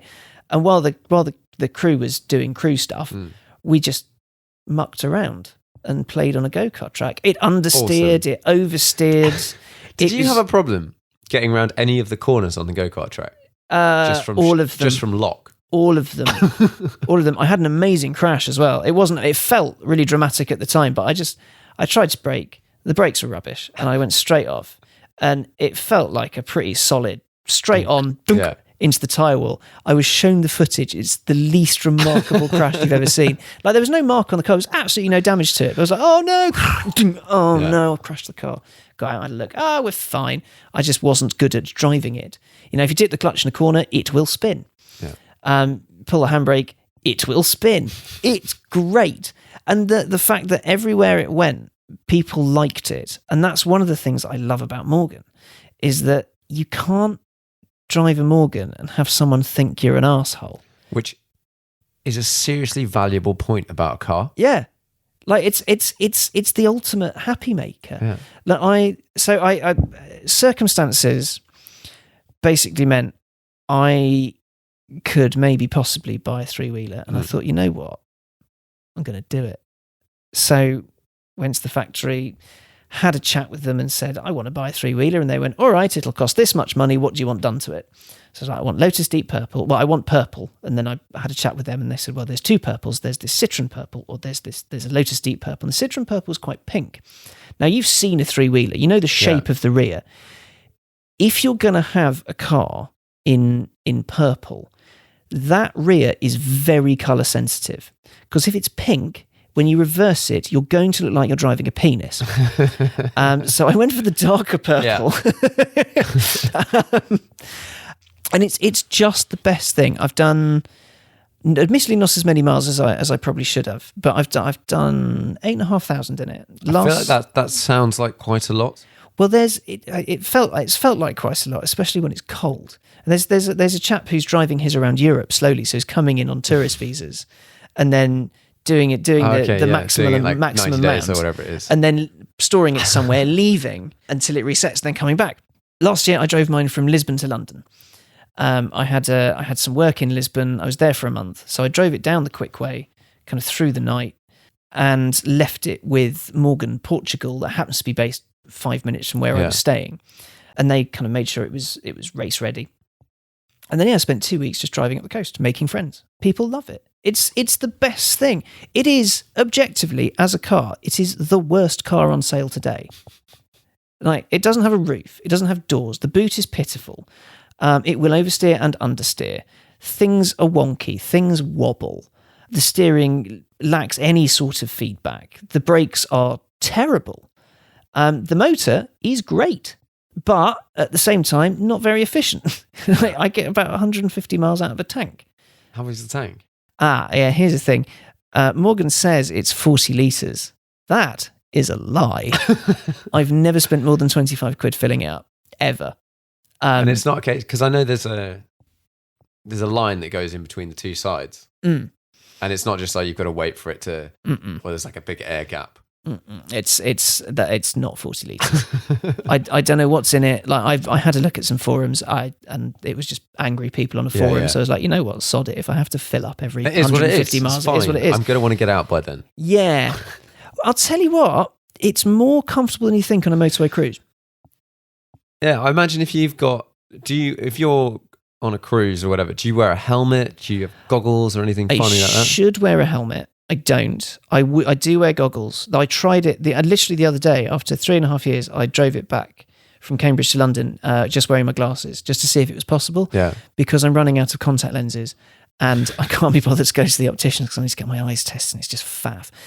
So you can wear it in glasses. So long as your eyes are covered, anything over 50 miles an hour, you need something over your eyes because a stone is going to hurt. Yeah. And going to do some damage. I do have goggles. In the winter, you can have it with heated seats. Can you? Yeah, best thing in the world, man. Actually, to be fair, that makes perfect sense. Yeah, big shearling coat, because if you're going to do it, steer into the skid. Yeah. Like, people are already looking at the funny car. You may as well just... I really enjoyed walking around the Morgan shop. Yeah, it's great, isn't it? I think it's the best manufacturer shop I've ever been in. Because it just has loads of like kind of cool, interesting stuff and like just nice things. Yeah, I mean the way they've done it is they've started partnering with British brands, which I really appreciate because I like British really stuff. They did a time with Superdry ages ago, and they made a jacket in a kind of it was at the time a one-off cut out of the same leather they make the seats out of. I bought one because it was put it like this, there were only a few left, and funnily enough, all the larges and extra larges had sold out. So I got a smut, and it's one of my favourite jackets. Like I wander around in it, and it looks great, and it feels great. But now they've partnered with Christopher Ward watches, and I've had a look at them. They're all really pretty. They've partnered with Pashley bikes, which again hand built, British, lovely.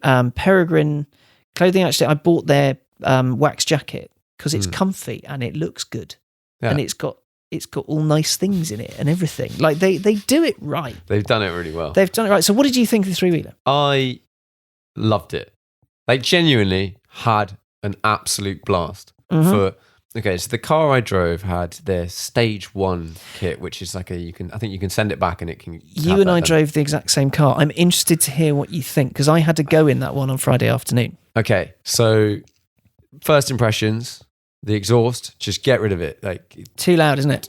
Far too loud. Yeah. Especially if you're making a video. But ignoring any of that, it's like I think it might be possibly okay if you're wearing a helmet. But even then, I'd want earplugs. It's so loud. Because they said, look, have a look, see what you think. Maybe upgrade yours. And it was too loud.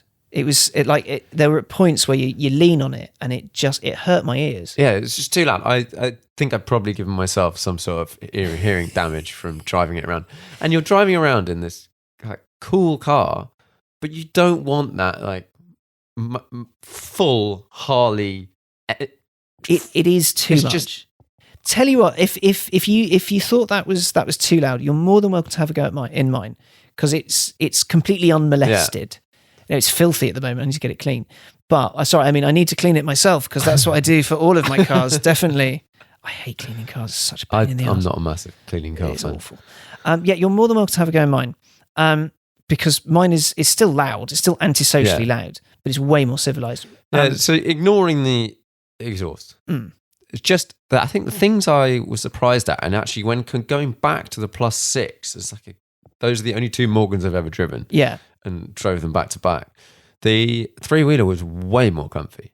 Like The three-wheeler suspension it's disarmingly smooth. It's like really quite plush for something that doesn't look like it should be in any way, shape, or form. Because it's softly sprung, so it just kind of bobs everywhere. And then if you drive it 7 or 8 out of 10, it does everything really nicely. As soon as you start trying to go a bit faster than that, it starts to understeer and then oversteer. It does all the steers in one corner. Gets a lot of character very fast. Yeah. The thing you have to remember with it is that it was a great idea over a century ago because it was cheap transport. And, it was quick, it was light, it set records at Brooklands, but compared to anything you'll buy today, it is awful. But that's what makes it good. But it's also just really good. Yeah. Like the gearbox is great, pedals, everything, engine response. I had an awesome time and I was like, okay, when would this be perfect? I was like, okay, if I was driving 20 minutes to the pub's not necessarily great but not drinking. But like go to 20 the pub, minutes go to the pub, cruise around for a little afternoon, hanging out with your mates, whatever. That car, perfect. I use mine. So when it's in town, I use it as a car. Yeah. So long as, even if the weather's bad, like I've driven it through on that stupid road trip. I drove it. It was a late October road trip, and we had to get through France. Northern France, never fun anyway because there's nothing there. Yeah. But in late October, cold. Also, hailstorms. Nice. Yeah. You think rain hurts at 70 miles an hour. I was like, it's raining. Oh, God, I had a woolly hat on and goggles, and I had a snood over my face. And the only bit of my face that was exposed was the bridge of my nose. And I've got quite a big nose. And then all of a sudden, it's raining. Oh, God, so you can see it, and you can see it on the fly screen.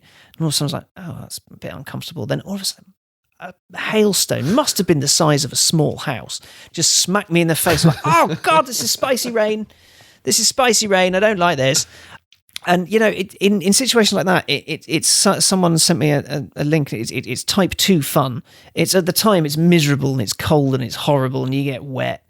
But in the aftermath, it's just the best thing in the world. But no, I use it as a car. So I've taken it to Sainsbury's before. Yeah. Just picked up a few bits because, I live on my own. I can put the shopping I need in the passenger seat. It's fine. Or what I do and what it's really good for is driving around London or driving around your town, your city, going to see the landmarks. It's someone who's never been to London before, I'll take them out in it.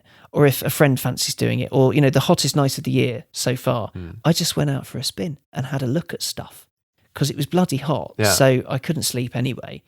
10 o'clock at night, having a look at all the buildings lit up and all that. It's just a really lovely thing to do. And if you do take it into the countryside, you get the noise, you get the drama. On the motorway, stick a set of headphones in because just to act as earplugs. Yeah. Because otherwise you'll deafen yourself. But it's a lovely thing to have. It's not a family car. It's not a supercar. It's just a thing. Here's the of all the experience I've had in it. The one thing I'll never forget is the night I got it, I drove it from the factory to my place in South London, and I was like, "There's 2 routes home. It's coming in off the M4, so I can either go through Earls Court and then go sort of Embankment way." And then nip over the bridge and I'll be home in like 20 minutes. Or I can go through Knightsbridge. I'm going to go through Knightsbridge. Just, I was in my brand new car. I was super proud. It's where the supercar guys hang out. You get all the guys going, look at me, look at how great I am in my Ferrari. And I was next to a guy in a Ferrari California. And he was revving it. He was making loads of noise. And I was just there going, blip, blip, blip, blip, blip, blip, blip, blip, blip, blip, blip, blip, blip, blip, blip, blip. And the eyes were on the Morgan. And I couldn't believe it. But if you want to draw any attention away from pretty much anything, pretty much, not everything, but just turn up in a 3-wheeler. It's just really cool and completely different. Yeah. It's a ludicrous machine, and I adore it. What did you think of the Plus 6? I have really like mixed feelings on it. So part of it is obviously it's got this new BMW drivetrain with the BMW gear stick, which just doesn't, when you're driving it, you don't look at it, so it's fine. You sort of forget about that. Yeah. The really random things that I noticed straight away when I got in it. If you've got polarized sunglasses, Yeah. the little screen that's got the speedo and whatever, Oh yeah. you can't read it. 100% cannot read it. You have to tilt your head at 45 degrees. Oh. I think they're trying to fix that. I mean, it's a unique problem. But anyway, other than that, set off and just super easy to drive. Yep. Like the drivetrain's just easy. Then I put my foot down. Yeah. And I drove there in my M2, which has a slightly... It's a very similar engine, but actually has a bit more horsepower than that car. And was just like, holy shit, what is this thing? Like, it feels like someone stuffed like a 911 turbo engine in like a 1920s car or something. And it was great. Like, it's comically quick, isn't it? It's comically quick. Like, really feels a lot faster than the numbers suggest it should be. It's because it weighs nothing. It just weighs nothing. It's what 1075, which is that's a couple of hundred kilos, 500 kilos lighter than my M2 or something. Yeah, and it's what's the latest Exige? It's like 1175, 1275. Like, it's properly light, and there's nothing to it. One thing I got about it is, like, if you don't pay attention when you're leaving a junction, you will go very sideways. Yes. You go, whoa! Quite easy to do whoa, that. Whoa! Things are puckering now, and all of a sudden you become very aware that you're in a very ostentatious car that doesn't belong to you. Yeah. You just go, oh, okay. I think thing is, if you can find yourself driving a Plus 8. Yeah, I'd like to drive a Plus 8 because they're so very, very different. Because the Plus 8 had that big lazy V8, and you could still do the sideways stuff and the silliness. There was so much more noise, and there was more character to that noise, but it's nowhere near as vicious. And it doesn't ride anywhere near as well either. That new platform is staggering. It's funny. I got out of it, and having driven like around a little town or whatever, down some country roads, driven it quite hard. And I've only recently spent a lot of time in like modern stuff. And you get back in, you're like, no, the suspension needs a bit of refining versus the 991 Gen 2 GT3 I drove the other day. Yeah. And you're like, okay, fine. Or like compared to a Cayman or something. And I do in my head when it's, I think that car's like £88,000, something like that. Go, okay, you can't give me an excuse to why it's like this. Like if it's going to compete on price with modern stuff, I sort of feel like it should have a bit of the refinement. But as an experience, other if you ignore that, it's a Morgan, and it looks like a Morgan. Personally, I think I would rather have some sort of characterful V8 or something. I know emissions-wise we can't have that. Yeah. I think what you should, next time you're up there, have a go in a Plus 4.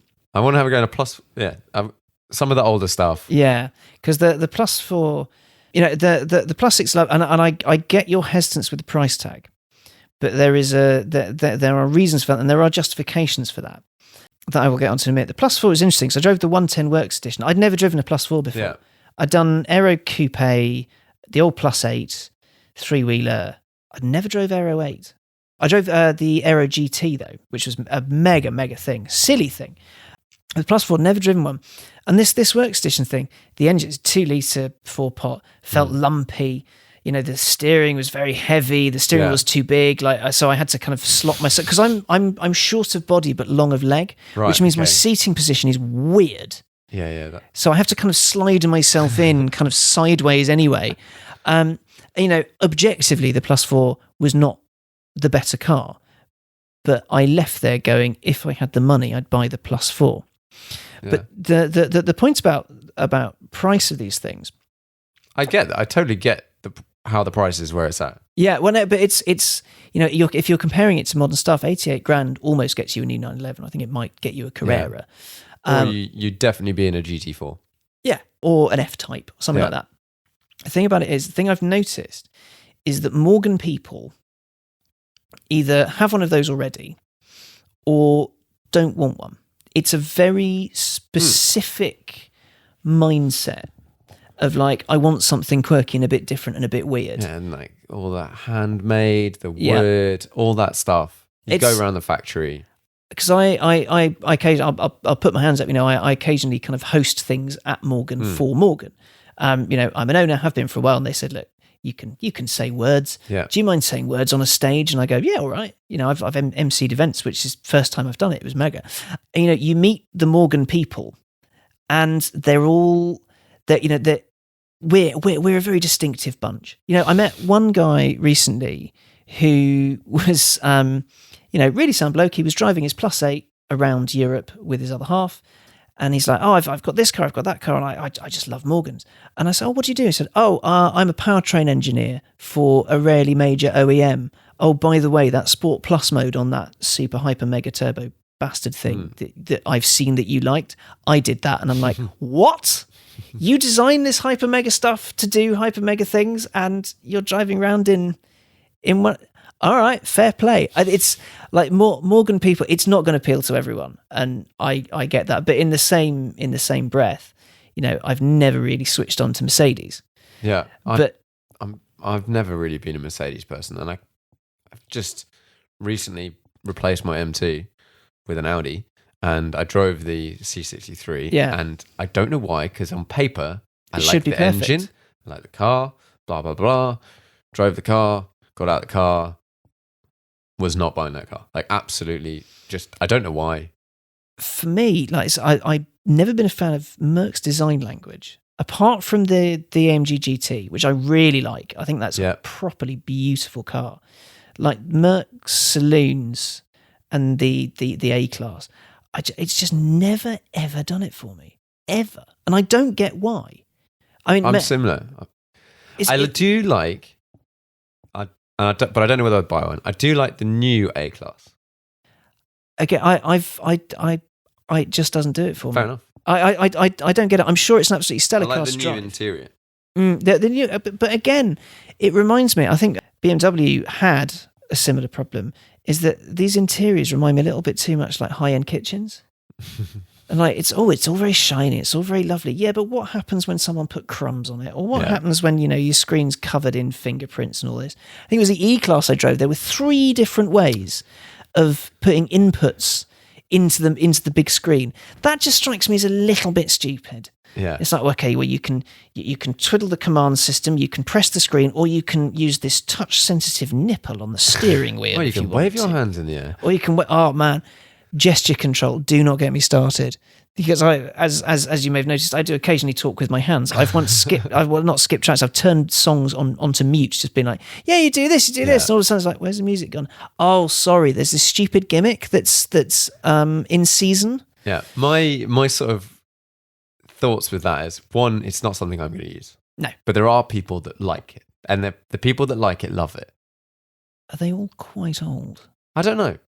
But there must be some people that like it. Look, Doreen, it's car from future. I can control it with my hands. Like, what was wrong with doing that? Now you've got to do this. So my S4 that I've just bought is 2017, and then 2019, which is when they've switched to diesels, which we had a lot of chat about earlier. But they've gone from twizzle dial in the middle to touchscreen. Oh, really? And I am really OCD with screens. And so does your car now come with a big stack of microfiber cloths and just a little thing of Windex? Yeah, like it's just not. I do not want a touchscreen in my car if I can help it. See, depends on the screen where it is, whatever. I am quite messy, so I don't really mind it. Yeah, fair enough. But there's a reason Rolls-Royce has for years now said we don't do touchscreens. because we think fingerprints are unsightly. That's the reason it's been given. They don't want cars that have fingerprints all over them. Whether or not it's because BMW says you can't use the latest version of iDrive, I don't know. But it's that thing that they. But I get it. And whenever I put up a picture of a car with a touchscreen, like a candid thing, I did a road trip in some Audi e-trons the other week, and I was sat in the back. And the angle I took a picture from, they were just big old smudges in key areas on the screen. I think it's part of that is the photographer and stuff in me, and I look at it and I just see the smudge. Dirty. Dirty. I get it, but I'm quite lazy. I am of the mindset that nothing is ever perfect. Your car will never be perfect. Your house will never be perfect. Nothing you buy will ever be perfect. And the sooner you come to terms with to terms with that. Sorry. My brain is slowly melting. So as soon as you come to terms with that, the happier your life will be. Probably. I think it depends on the thing. I'm the guy that's like, I don't like them. My laptop, for example, I don't have a touchscreen laptop. No. And because of that, I don't need to use the screen for touching it. So when people point at stuff on my screen, if they touch it, I'd rather they didn't touch it, and then we're all good. But but there will be. But the thing is, like with a laptop screen, if someone, goes, "Oh, look at that," and touches your screen, that should be punishable by death. Yeah. You look with your eyes, not with your hands. Yeah. If it was an iPad, if you're handing them an iPad, just stop a centimetre before. It's absolutely fine. Like that thing there, perfect. If it's an iPad, fine, prod away. Similarly, quite off topic. It's I think those are the same people that when you hand them your phone to show them a picture, they'll start scrolling. Yeah, who does that as well? Just the worst people. Like I genuinely, I went on a date a very long time ago with someone, and I showed her a picture on my phone, and she started scrolling. Yeah. And I knew from that moment I didn't want to see her again. And I know that's bad. There is, but it's just sick and wrong. There is, I think, on iPhones. It's like a combo you can press. When I had one that had a button on it, I think you could tap it 3 times and change that to lock in. Ooh. Whatever it was you were on. So people couldn't leave the app, for example. Yeah. Oh, nice. See, what my mate does is he just zooms in a little bit. So when they try and scroll it, that's a good classic tactic. Is clever. But the people that smudge screens that are not touch screens and the people that scroll through pictures, special place in hell. So, I entirely agree with you on that. But this thing that nothing can be perfect, it doesn't bother me if a touchscreen's covered in fingerprints. It does bother me if there's like weird smudges in strange places. Like why? Why? Yeah, like you've got the dials in front of you, and there's a little bit of plastic or whatever in between you and the dials, and there's like a big fingerprint across the entire thing. Like, how does that even happen? I mean, I did once when I was a student. I remember I was driving home from something or other, and I sneezed in my car. And occasionally, when you're on your own, you don't cover your mouth. It's the one time I really should have done, and for ages because I was so lazy, there was just this weird smudge on the inside of the screen. Sorry, real horrible chat. Yeah. Hi. So we were talking about the Morgans and the Plus 8. Yes. And I think I do agree with you. I came out of driving that car and thought this is an interesting experience, and I didn't necessarily. That car and that spec is not something I would buy. But I totally get why someone might. Like if you want a Morgan to start with, which I think people who buy Morgans generally are looking for a Morgan. I mean, if they are after a Morgan, then they probably are looking at Morgan motor cars. Yeah. So it's generally it's a good way of narrowing it down. Yeah, I know what I quite fancy a Morgan. And if you're not interested in driving somewhere at 4,000 miles an hour, then it's great. Yeah. I do worry that car makes you drive a lot faster than you should. It is savagely quick. And it leaves a hell of a set of number 11s, doesn't it? But it's this type of powertrain that doesn't make you drive. You don't drive it slowly. Well, the thing is, when you're driving around town, it's super chill. Oh, yeah. You're just like, it's so quiet. It's effortless. Quite refined. And then you go to the countryside and you think, I'll just give it a little tickle. And you go, actually, I can go faster. I can go faster. Oh my God, how fast am I going? It's a megabit kit. Like it's easily the most sorted car they've built. like that I've driven. Like I haven't driven can every believe that, every single Morgan, but it's easily the most sorted car. It's interesting. It'll be interesting to see where they go with that platform now, because that is the start of the now new. They've got millions and millions of pounds of Italian investment money. I'm curious to see what happens. I was looking back through some of your videos. And I have a bit of a thing for Porsches or Porsches, tomato, whatever. But you drove the... Well, I've got one question for you. Yeah. First of all, have you driven a Singer? No. Okay. Sidestep that one. You drove the Paul Stevens Le Mans Classic. Yeah, that was mega. Have you driven similar sorts of cars that weren't that one? I've driven a couple of classic 911s. I've not driven like the sorted ones. Okay. So I couldn't really go, yes, compared to a Singer, it feels like this. But you kind of... What was your overall impression of that car, ignoring? I genuinely think it's one of those cars, it's a keeper car. And I think a lot of those cars are. It's beautifully put together. I've seen where Singers are put together, and I've seen where Paul Stevens is put together. And I kind of like the way Paul Stevens does it. I like the fact that he's been racing them. He's been like, his story appeals, and that's kind of part of what you get. Yeah. I like their attention to detail. I like the way it looks. The car I had was a kind of quite early prototype of the Le Mans Classic.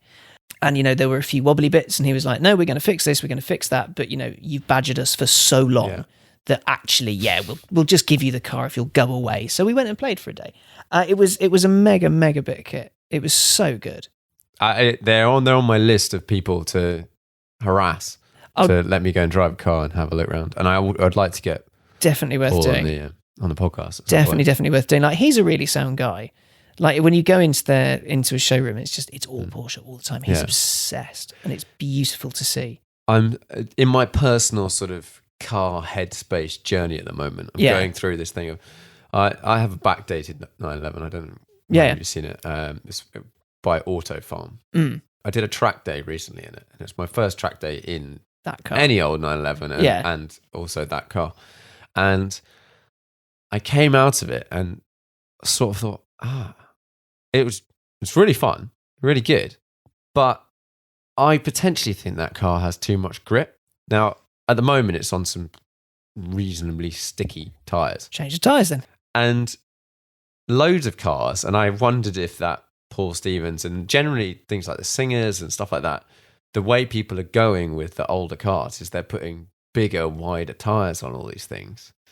Well, if you think about how a proper classic 911 handles when someone drives it like a modern car, they tend to get a little bit spinny. Yeah, but so I think this is where my evolution is. I'm like, I would like to try something that's a bit trickier and a bit more sideways. But that's entirely possible. When you think about the average person who goes, I'm going to buy this car. Oh, yeah. Actually, if they say, it's got loads of grip, it's got so much grip. And understeers a little bit. Perfect. It's absolutely fine.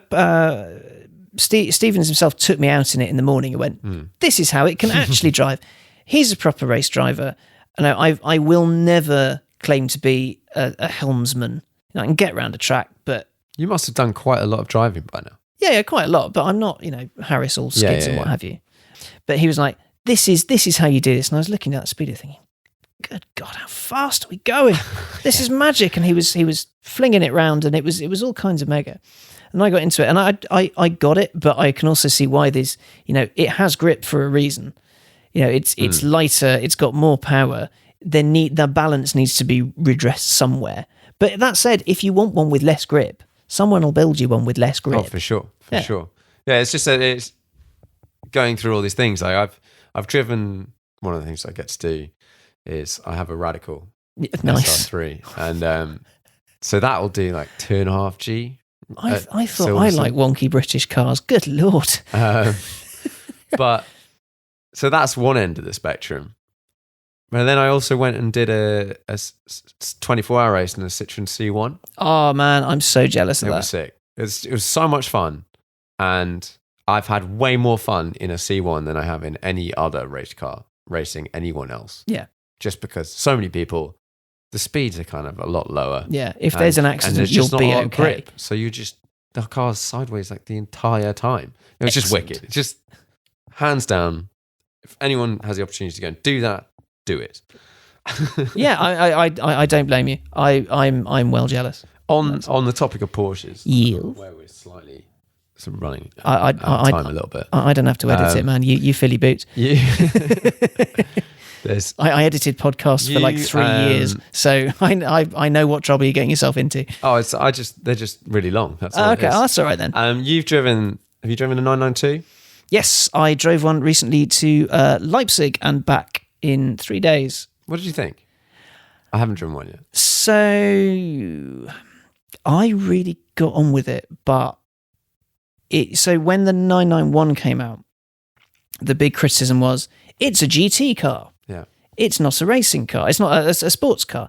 And I was chatting with a dealer who specializes in classic Porsches, and he was saying, I had one customer came in Part X to 997 for a 991, went out within 2 miles, he was back and wanted his old car back. It was too much like an Audi. Yeah. It was too much. It was too big and too heavy and too cruisy.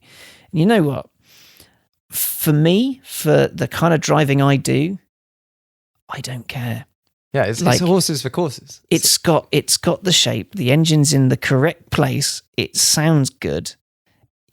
I'm fine with it being a GT car. And if you want to drive it like an absolute arsehole, you can, and it'll do it, because Porsche would not let those things out the factory if they didn't feel right. Yeah. But no, I drove 992. I drove to Leipzig back for a feature for a paper, and I did a little bit of country road mucking about. I did a lot of motorway. It will do high-speed autobahn runs, but it will also do sitting on the motorway cruising at 130 miles an hour and not worry. Yeah. Like, it'll just do it. It's a mega bit of kit. I mean, I'd like to have a play with one on a circuit. I'd like to kind of have a reason to go playing in the countryside. The one thing I will say about it though is it's massive. It is. It's enormous. So I had to take it on the Eurotunnel, and I got there and I was like, I need to go on the wide carriage. Oh, in a 997, you wouldn't have to. Yeah, you would. No, you wouldn't. Maybe not yours. Maybe like an old Carrera, skinnier one. Yeah, like a narrow body. But you wouldn't be quite as worried. But it is big, and it feels big. But yeah, I thoroughly enjoyed it. I think it's a good car. I'm looking forward to driving one. And in my eyes, I've always looked at the normal Carrera or this Carrera S as the car that people use more often and less. Yes, sporty, but they've evolved into a GT car that can do everything. Yeah. And if you want to go and buy a 997 GTS or GT3 or whatever, GCS is that's on my list. Then you can always go and buy one of them. Yeah. I mean, the thing about the 911 Evolution and Porsche, I did a film on it last year. The thing is, Porsche doesn't really owe you anything. So all the people going, I really want this. Why isn't it like this? Why isn't it like that? It's like the people complaining. It's the same like today's news, but for Frankfurt's happening, the Defenders come out. Yeah. Right. All the people going, I really love my 1982 Defender. Brilliant. You love it. You fix it up. You cherish that. But right now, there's a new product that won't turn into an accordion if you crash, that will be comfortable on the motorway and easy to drive for the people that actually want to do it. It will do all the Explorer stuff. Oh, but you can't hose down the interior. No, but it's not for you anymore. That's the thing. Like, the market's moved on, the Defender's moved on. Yeah, it's what, 45 grand to start. Who cares? If you're loudly saying it's not for you, it's not for you. Congratulations. You'll probably have already gone and bought a Toyota Hilux. Yeah, you've recognised that the market has changed. Good on you. But no, the thing with Porsche and 911 in particular is that when the people who were buying them now were kids and they really wanted a 911, they wanted that raw sports car experience, but they couldn't afford it. Or at least this is my theory. They couldn't afford it. And then as they've gotten older, they still want that raw Porsche experience. They want the engine in the wrong place. They want the power. They want the prowess. They want the badge. Heritage. But they also don't want to sit in traffic rowing their own gears with a really long clutch and a really kind of quite long throw. they want the quick gearbox, and they want it to be comfortable, and they want it to be that car. And so it's evolved to match the people buying it, like the majority of people buying it. And if you bear in mind, 911 isn't actually the company's biggest seller by a long shot. No. That's the Macan. Yeah. So, the typical Porsche buyer likes their cars upright and squidgy. Yeah, comfy with a Porsche badge. Yeah. So it's and there will be the GTS, there will be the GT3, GT3 RS, GT2. Those will all come. Like as soon as day turns to night, there's going to be a fast 992 that will tick all those boxes. And the people that really, really want that can have it. Yeah.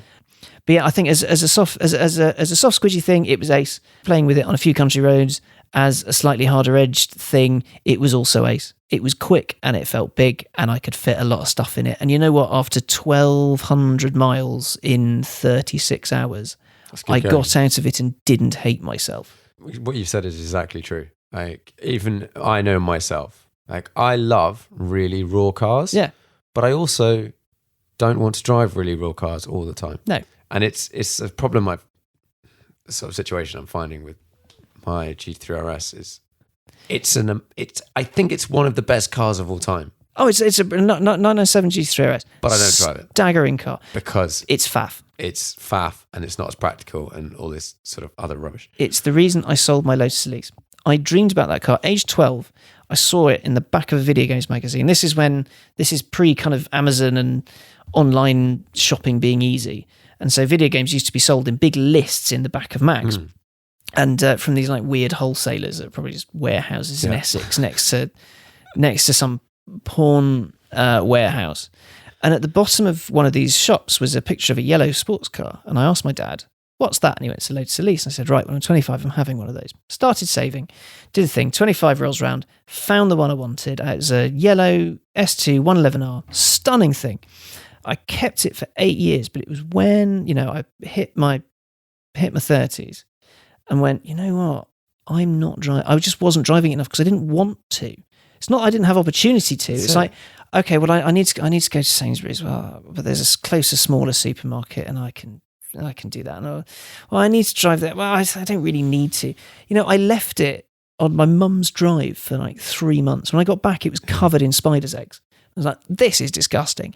And I just realised it was because it was effort. I'd get to the end of like a 70-mile drive, having done a big bit of motorway, and then slog through London. 70 miles isn't far. And the Elise is, that particular spec, it's not too hard riding. I mean, speed bumps and potholes are its worst nightmare. But when I got to the other end, I'd sit in the car and just have to catch my breath and gather myself a little bit before I crawled out of it. And it ended up not working for me, so I had to get rid. Yeah. So I get it. It's weird. It's a really weird, and I know a few people that are in a similar situation where they've owned a car they absolutely love, and then you just look at it and go, I don't drive it. Yeah, I don't drive this anymore. You should just get rid of it. I can't do it. It's sort of... Anyway, as you mentioned earlier, we've got a new Defender. So let's move on to... I'll just do a couple because I'm aware of... I've been chatting nonsense for far too long. Sorry, listeners. News-related items. So obviously we've had the new Defender, which I think we've sort of covered, really. We both agree. It's hot. People are going to buy it. People are going to hate it. People on the internet are terrible. People on the internet who moan about things either aren't going to buy it or are going to complain about an aspect of it that they don't like because when they buy one used, they won't be able to have it. It's similar with the manual automatic gearbox debate. The people on the internet who moan about manual cars, cars not being manual anymore, are not buying them. They aren't buying. Well, one, they're irritated because they can't can't have one. It's like, why aren't Ferraris manual anymore? Well, because the people who bought them most of their customers are 55 and above, and they don't expect them. The machines are quicker, but they're also cross because in 20 years' time, when they could actually afford one, it's not going to be an option for them. They won't exist. And I hate that mindset, that whole kind of, how dare technology move on and times change. I liked it in the olden days. Like, well, congratulations. If you want the old stuff, buy the old stuff. I do like that. I feel sad that you can't buy a manual V12 right now, or like that sort of stuff. Like, okay, yes, you sort of could go to Cosworth and get an engine and whatever, but they don't really exist. But I totally see how the market works. But the thing is, would you actually want a modern manual V12? They are so much quicker now. They're so much more powerful and so much less manageable. You know, some of the ones you do get, the torque has to be managed in the lower gears, otherwise you'll just destroy the rear tyres. So you have this that could be fun. It could be fun, and it would be fun until you get through like your 18th set of rears. And clutch. Yeah, and clutch and all this, and you just think, hang on, this is a terrible idea. Yeah. The machine can do it quicker, it can do it more efficiently, and it in the end is cheaper for you. And like, because you'll get people turning out going, clutch only lasts 1,000 miles, is rubbish, never buying another car again. Yeah. It's like, well, you were driving like a Wazzock. What did you expect? Like, I think again, it's one of those things where it had its place. Like old Lambo V12s with a stick shift, you know, the power was more easy to manage. There was less torque, 600 higher horsepower, up. not 800 horsepower. Yeah. 400 horsepower, not 800 horsepower. Makes 800 sense. horsepower is a lot of power. It is a lot. It's just the world has gone completely bonkers. And as we've just talked about, you can have 335 horsepower if the car weighs a ton. Yeah. And it's brilliant. Yeah. Obviously, Porsche brought out the manual GT3 again. Yeah. Oh, so good. It's just so good. It's just so good. And but that's 500 horsepower. And that's 500, and that's a really good amount of power in that car. But they didn't let you have a manual in the RS, though. No. And because it's quicker. And yeah, when I got to drive my GT3 and a new 991, whatever, 2 manual on track at Anglesey recently, back to back. And drove them both. I'm like, they're both bloody good. Now, would it matter to me one bit if I was driving a PDK car? And the answer was no. Like when you're driving if you're trying to drive on the edge or faster is faster. Like it doesn't, being able to row your own gears doesn't make that much difference. Equally, I would happily be in a 20-year-old Cayman S. Yeah. Manual, whatever, like doesn't. And that would be the best thing in the world. Any car on track. And ideally, if you're not paying for it or responsible for it, is the best car on track. Well, yes. And if you're into buying a Porsche to take it on track, the one you really want is the latest GT3 RS. Yes. That's the best one. That will be the best one. The GT2 will probably try to eat you. The GT3 RS is the one that the purists go for, and that's absolutely fine. But that's the one that's built, and they go, this is the fastest. Yeah. Oh, but can it go faster? No, this is the fastest. And also, the best at driving. Right. We know better than it does the corners better. Baz, age 36, from Preston. We've been doing this a bit longer than you have. Trust me. So along with that, we've talked about V12s, but we've got the new Ferrari 812 GTS. Yeah. Which sort of is what it is. Unbelievably expensive. Not sold out. Oh, has it not? That's interesting. I'm sure it will sell out, but they said it was sold out. But I've spoken to quite a few people who have been offered slots. Oh, really? From multiple dealers in the last week. Now, here's the thing.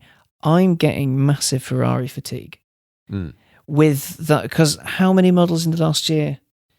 They're doing this the same as McLaren, or McLaren are doing the same as Ferrari. Ferrari have done it for a long time. McLaren are doing similar. Yeah, McLaren is going nuts, but I'm just beginning to get this, the most special Ferrari, and this the brand image of, well, it's a Ferrari. It's obviously the best. And he's like, well, hang on, they released 2 convertibles this week. Yes. And I'm like, okay, so which is the most special convertible?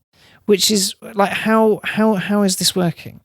I don't get it, and it's beginning to become irritating. I think I'm definitely going off all expensive, fancy cars.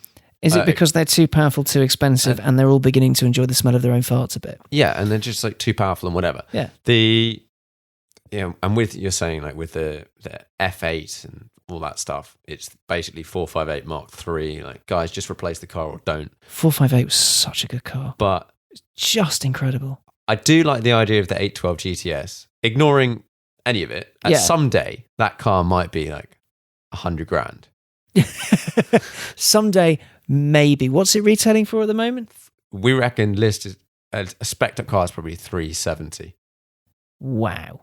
But what they've done for the first time in a long time is made a production V12 that the roof comes down. So They what haven't was- done that What was for a the while. Super America? That was limited edition. Oh, Super right. America was like 5 See, cars. this is where I get confused because whenever I see Ferrari news, I do tend to sort of hear, you know the noise that the teacher made in Snoopy. Wah, wah, wah, wah, wah, wah. I kind of get a bit of that at the moment. It's just a little bit of Ferrari based ennui, which is something I never thought I'd say. But they are, so basically, if you want an 812 GTS and you go into a dealership, there is a moderate to high chance that you can buy one. Well, that's pretty fantastic if you really want one. I mean, yeah, Ferrari hasn't been doing it for me for a while. I don't know why, but I think it is they're just getting too fast and they're getting too. I think it's the exclusivity and it's the fact that I think all of the top end brands are getting this. It's like there used to be things to aspire to.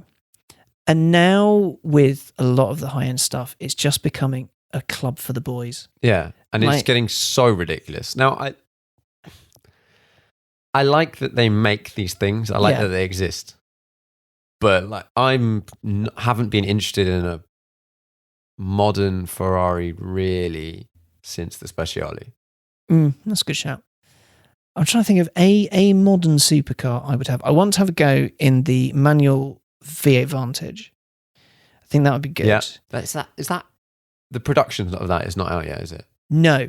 But they did make like 10. So what's happening is they're making 150 AMR versions for lots of money.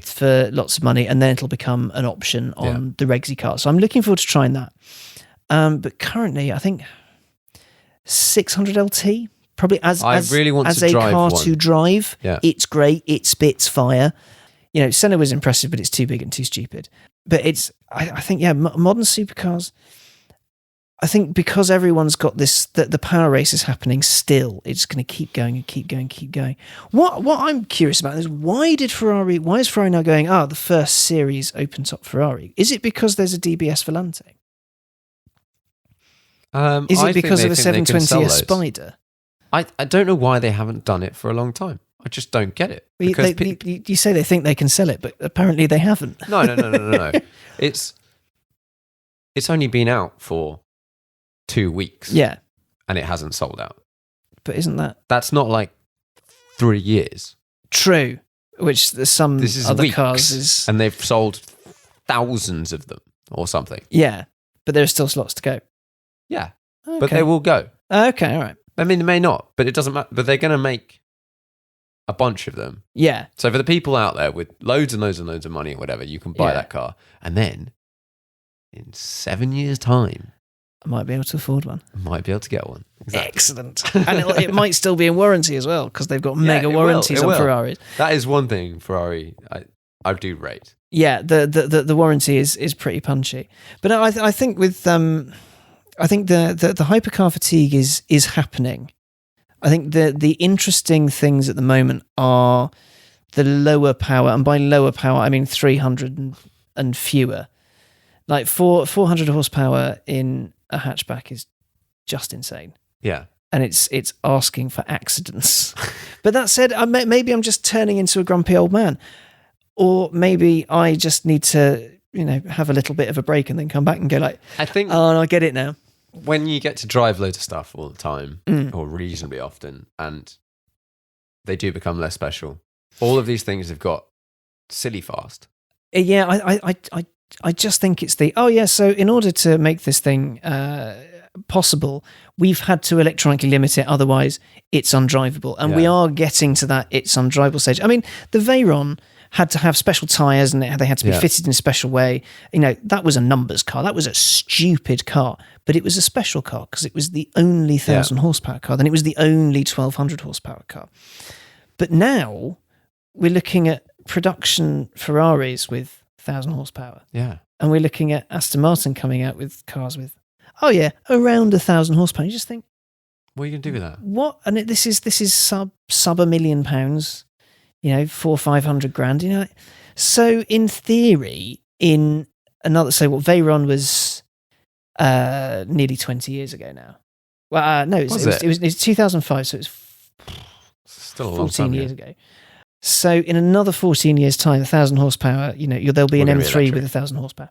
Yeah, but with an electric 1,000 horsepower, Yeah. like the Pininfarina Batista's 2,000 horsepower. Yeah. The Evija, electrics will be like 2,000 5,000. horsepower, which is it's too much. Yeah. Physics at some point will have to step in and go, guys, I get it, but you're gonna cause a black hole if you spin any faster. Like, this is ludicrous. Any day, I would take a manual car that weighed 1,000 kilos with a max of 500 horsepower over any. Yeah, and there'll be an experience there rather than a look at me. I can literally drive this nowhere. But I just can't do it. So another thing that happened this week on that topic is Bugatti doing the 304 miles an hour in a Chiron. Yeah. A prototype Chiron. A prototype Chiron, yes. So this is but they have made some real Chiron 300 mile an hour cars. They are going to make them, and I'm sure those cars will do. Oh, whatever. they will do this. But it is kind of funny. One, the only people on the planet that have a space that you can do 300 miles an hour is Bugatti. Yes. No one else is allowed to use it. No. So I feel a little bit bad. Like, yes, okay, they've done it. It's super impressive. I mean, you can try it on the Bonneville Salt Flats, I suppose. But you come across Koenigsegg, who I think 100% could do it. Yeah. Like, all the speed records, like you were saying about the Veyron tyres. The Veyron has to have crazy tyres because it's so heavy. Yeah. The Koenigsegg's run like stock PS2 cups or whatever. Pilot Sport Cup 2s. They are they're like an off-the-shelf wheel. And that was the 278 mile an hour record they set in two directions. No, oh, hello. Here we go. Here we go. Was on basically a normal tyre.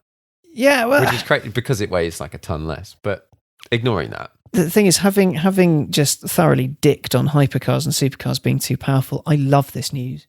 I love it so much. I've been waiting for it for so long, just because everyone's talked about the 300 mile an hour car. It's such a big one. It's like the first production car to 200, as you well know, is the F40. Yeah.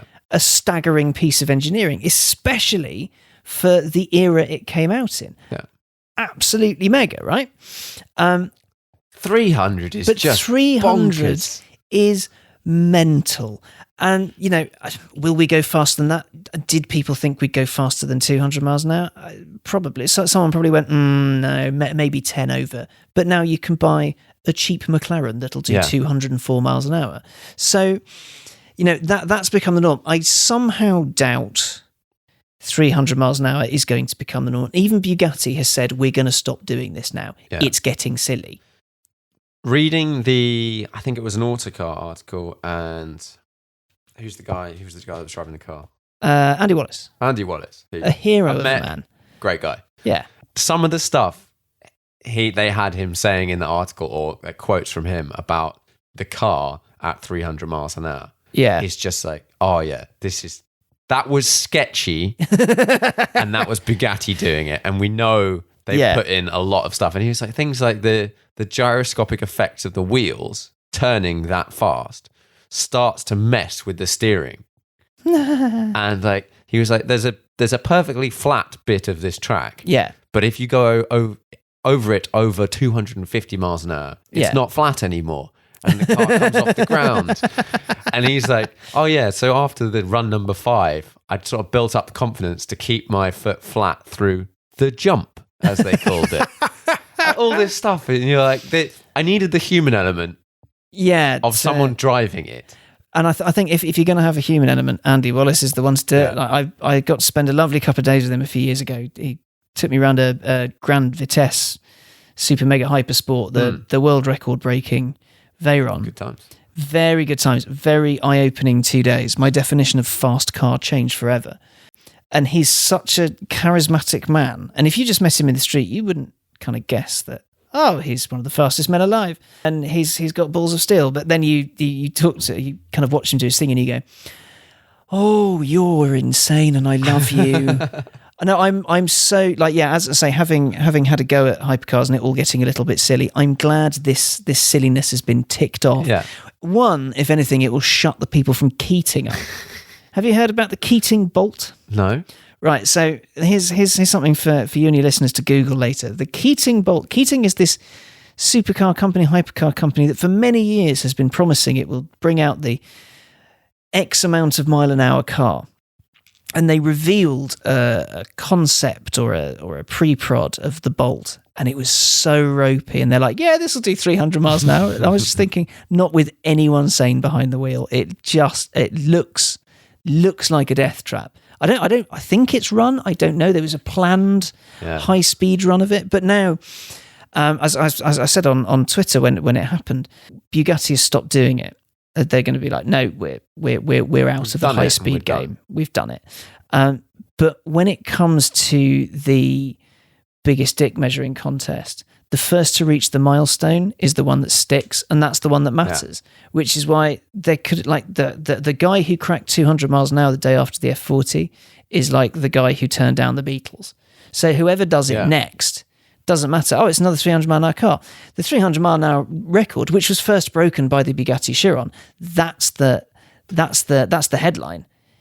Koenigsegg have been like, I don't know whether you saw, after they did the article, Bugatti put out a press release that got reported on, which was, we could have gone faster if we'd done it in Nevada, and because of the altitude and whatever. Right. And I read it, and immediately you're like, guys, you're better than this.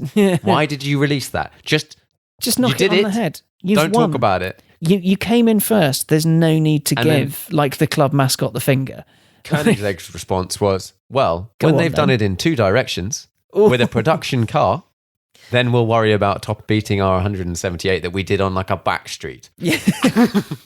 it's just a tape measure going a little bit longer and a little bit longer, and eventually it's going to go burp. I love it. I love all the engineering. I love the stories, and I love the people that are pushing it. It's in production cars that you know they're going to make and like would do it every day of the week. It's pretty cool. It's making. No, I do love it. I just think the ready ability of, oh yeah, so we've built this new car, we're going to make as many of them as you like, and it'll do 3,000 miles an hour, and it's going to cost £500,000. Just think, all right, I get it. But then you get Bugatti going, we're building like 10 of these, and yeah, they're going to cost £4 million, but it's literally the fastest thing in the world. Yeah. Like, on the planet today, this is the fastest. Yes, we win. So there. There's another, before we get towards the end, literally the same sort of topic. There's a guy called Eddie Hall. I don't know whether you've come across him. He was the first guy to deadlift 500 kilos. So he picked up off the ground 500 kilos. And that was just his testicles. Yeah, he's just literally... Good Lord. Unbelievable. Up until that point, no one had gone close, really. I think they'd done like 440. That's still a crazy amount of weight. That's a lot of weight. But I think the final jump from the previous one was like 40 kilos or whatever. Anyway, he did it and then was like, that's it. I've done it. I'm quitting. Yeah, I win. He's like, I've won.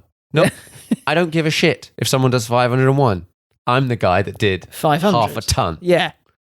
It's like until someone does a ton, I'm still going to win. I'm still the guy. I'm still going to win. Yeah, like 310 now. Yeah, doesn't matter. Doesn't matter. Until someone does 400. It's at that point, like physics, like we are... Oh, it's mental physics. We are touching the limits of physics, but in order to go faster, you have to go to bloodhound levels of engineering. And when you consider bloodhound's been in development, for the thick end of a decade, and the amount of money and time and like literal world-bending physics they need to do. There is a man right now at Haxking Pan picking off rocks bigger than your fist, because if they hit that car, it will fall over. Like, that's insane. We're beyond the realms of, oh, go on, it'll be fun, to actually this is some quite serious. I mean, it's always been some quite serious engineering, some quite serious physics, but you know, we've taken the understandings of thrust SSC and gone, we'll do better. Let's do this in a production car. Let's do it in a production car. I want to be able to drive it to the pub. The Bugatti Bloodhound.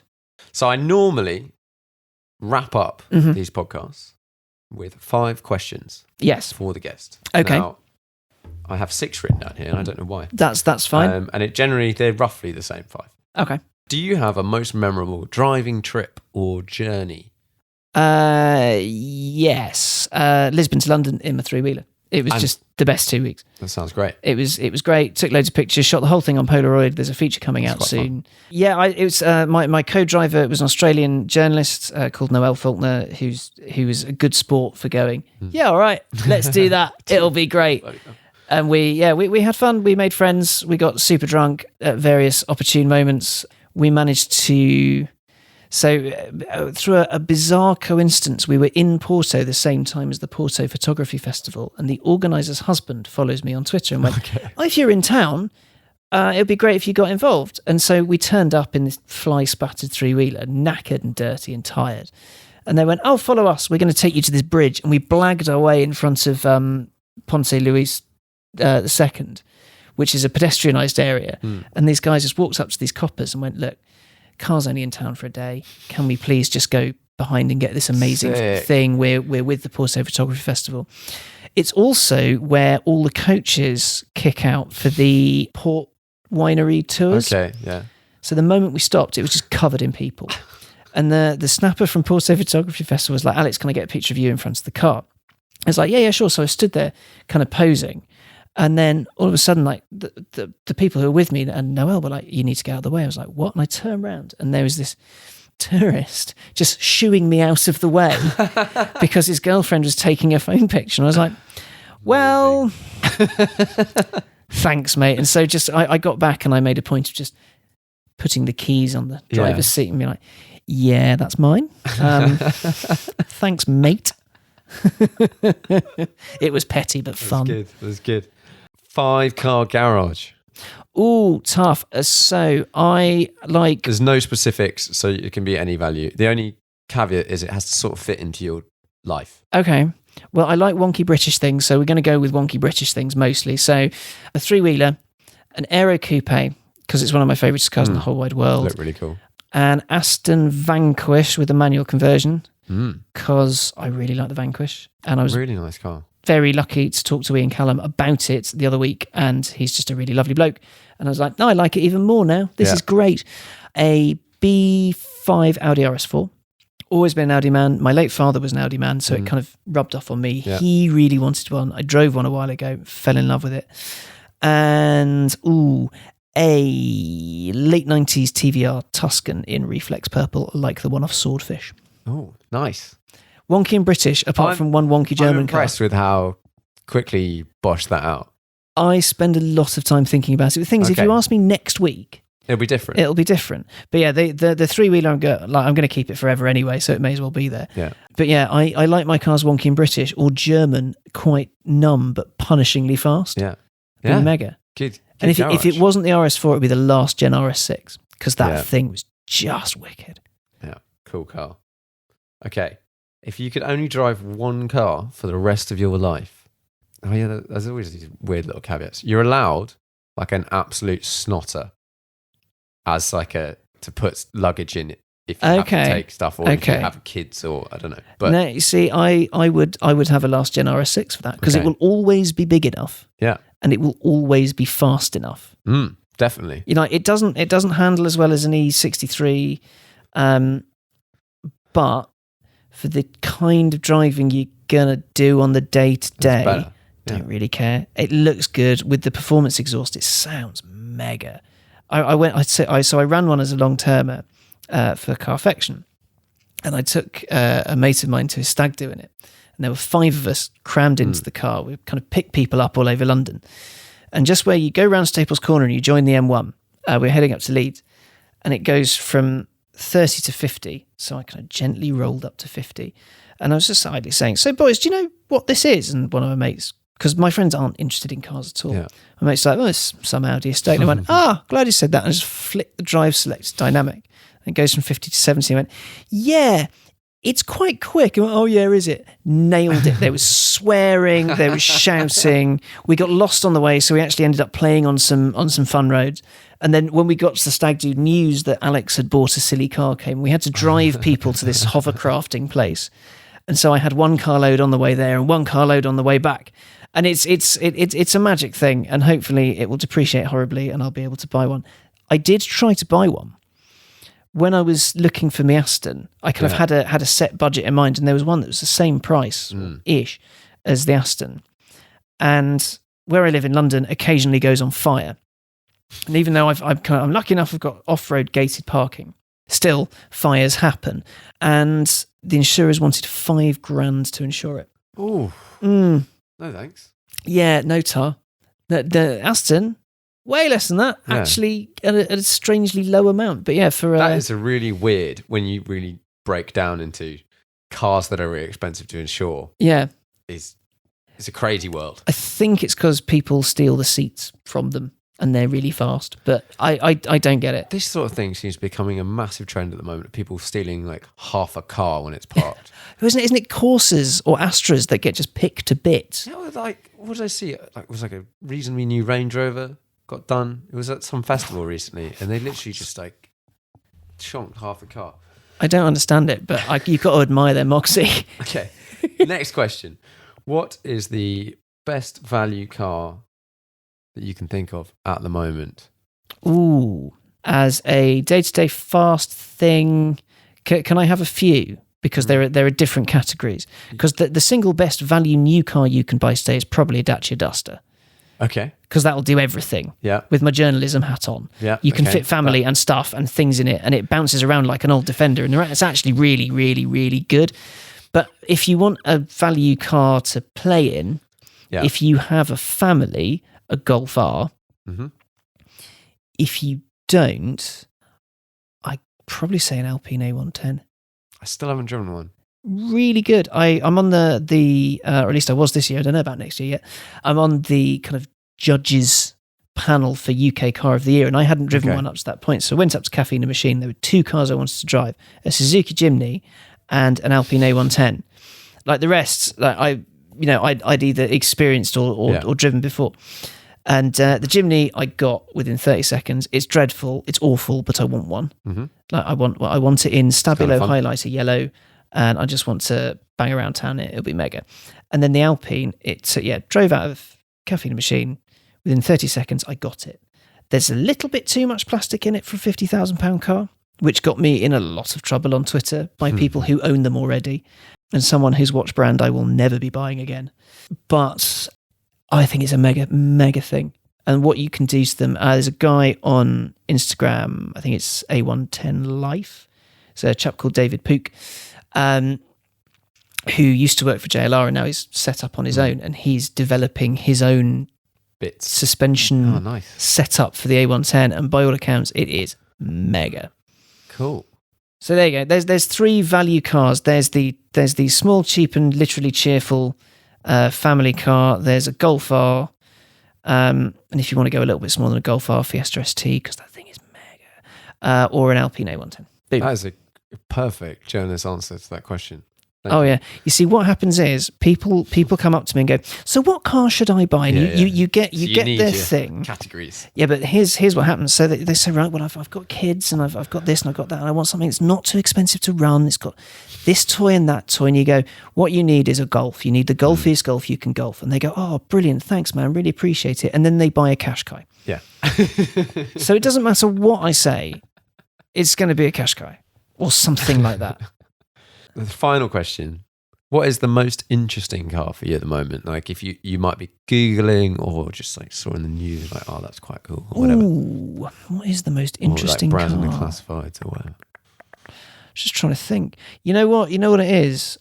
It's that Callum Vanquish 25 or the Aston Martin Vanquish 25 by Callum. Went to see it. I went to see it. I think that's why I find it so fascinating, because I like my wonky British cars. Actually, no, scratch that. That's, it's interesting, but it's not as interesting as the VW ID3. This has just been launched at the Frankfurt Motor Show. Yeah. It's very clearly going to be a body shell and underpinning that's going to be shared around the VW group. I'm not sure whether Audi will get one, but Seat's Elborn, someone was posting on Twitter today going, these are pretty much the same, guys. Yeah. I think if they pull it off, it will be a serious watershed moment for the automotive industry. Tesla's done its job. It's made electric cars aspirational, and it's shown that they can work. But for the thick end of 100 grand, not everyone can do that. You need people like VW and Honda with its thing to show up and go, actually, electric cars can sort of be affordable. Because Renault's done it with the Zoe, but you have to rent the batteries. It's not an all-in-one package. But with VW taking this approach and making this happen, it means that, feasibly one day a kid's first car could be a used ID, which is a strange thing because the IDs bought today in 5 or 10 years, there might be someone listening to this now who'll be handed down their mum's ID when it's their turn to drive. God knows what will happen to the batteries and stuff at that point in time. Now, I've been thinking about this because, I said earlier, the other week I drove, I did a road trip in Audi e-tron, and we had a man from Audi in the car with us. We were driving through 10 countries in 24 hours, or at least that was the plan. That's good going. You can read the article on Drive Tribe if you'd like to find out whether or not we made it. And we were kind of idly talking in the small hours of the morning about, but what about battery degradation over time? That's going to be a real issue. How many times have you bought an old car and asked the manufacturer, okay, how much power should this have lost by now? Because it's essentially the same thing. You don't buy an old Lancia or an old Fiat and go, how much power has it lost? It's not quite the same question, though. It's kind of like saying, if you compare that number to the fuel tank size. It is an equivalence, though, because someone sells you, this car has X number of horsepower, this car has X number of miles. If it works for you, it works. But I don't think it's going to be as big an issue anyway. I just don't think it's going to be a problem. I don't know what happens. Eventually, these batteries die. Yeah, eventually it will. And it will be, by then it might be quite cheap to replace them. So, I don't know. Yeah, but I don't think, yes, battery degradation is a problem, but then again, so is engine degradation. Yeah, it's something that someone pointed out when... Admittedly, you can do an engine rebuild, and doing a battery rebuild is tricky, but not impossible. Yeah, it's something that we'll come across in due course. When the Taycan Turbo and Turbo S, worst name of the year ever. Oh, yeah. I understand why they did it. I don't agree with it. I totally get it. Yeah. For the people that may spend, whatever it is, 150 grand on one. Yeah. Having Turbo S in the name fits with the Porsche brand, blah, blah. But when they first came out, there was a whole bunch of people just slamming the specs of a Tesla S, Model S, against the Taycan and going, well, this is slower and less range and blah, blah, blah, blah, blah.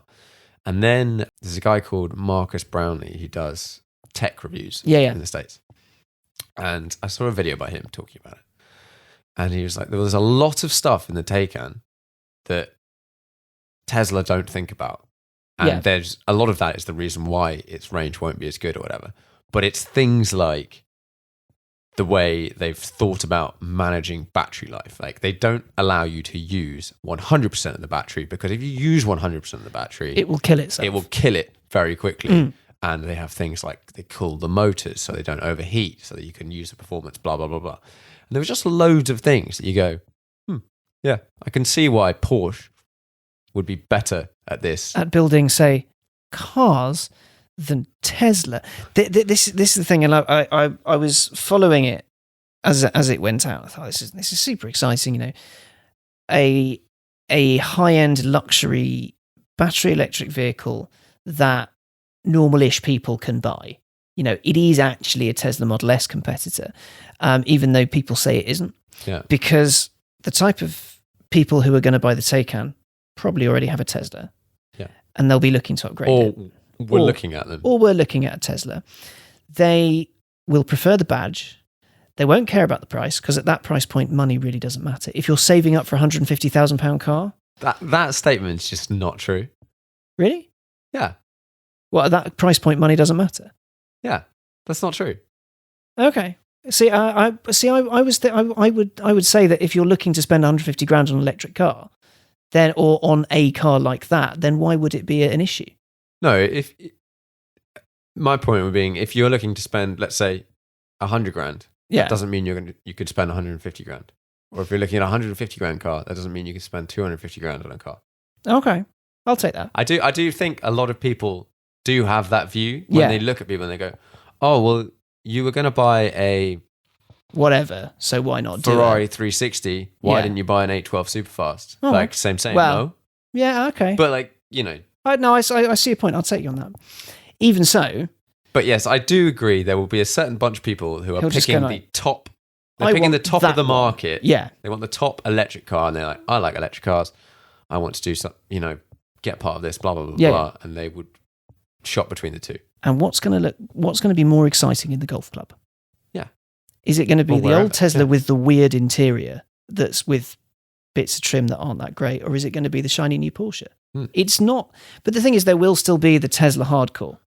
And 100%. and they are scary. They are genuinely scary people. Like some of them. But they are fanatic, like your Morgan owners are fanatic. Like yes, Lotus they are. owners are fanatic. Oh, yeah. Yep. No, I'll grant you that. But they don't. Yeah, Morgan owners don't get quite as shouty on the internet. Because they might not have an internet. they don't have an internet. There is no internet there. But no, yeah, the Tesla fanatics are quite scary and very, very vocal. But I think that it will be an interesting one. I think it will steal sales from Tesla. An interesting point on the cash side of things. I was talking with a journalist based in the Netherlands, and he was like, for them over there, where BEVs are massive, people aren't spending the 70 grand or the 80 grand or whatever. They're actually speccing these things up. So they are kind of 100, 110, 120. So the price difference isn't as big, but that's for them, not for us. Yeah, if you're in the Netherlands, if you want to buy, if Porsche make an all-electric car, the Taycan Turbo S, and it's $180,000 or something. Yeah. For them, that will be $180,000, or it may be $150,000 because they get a bit of a rebate. Yeah. If you wanted to buy a Panamera Turbo SE hybrid for $180,000, that would be like 500 grand. Oof. Punchy. So which is why Porsche's going to do really quite well out there. Right, well, I think it's probably about time to wrap it up. Huzzah! Thank you very much for coming on. Thank you very much for having me. It's been fun. Sorry if I've chunted on about too much rubbish. No, I think it's been great, and thanks for sort of like opening up. That's right. As I say, if anyone does want to talk about that kind of stuff, I'm findable on Twitter and will happily have a natter. And if anyone needs any actual advice from actual people, I can point you in the right direction towards them. But I won't say like, well, I think you've got this wrong with you, because that's irresponsible and wrong. But no, talking about that kind of stuff is important, almost as important as talking about cars. Yeah. So thank you. Well, thanks very much. Cheers. Cheers.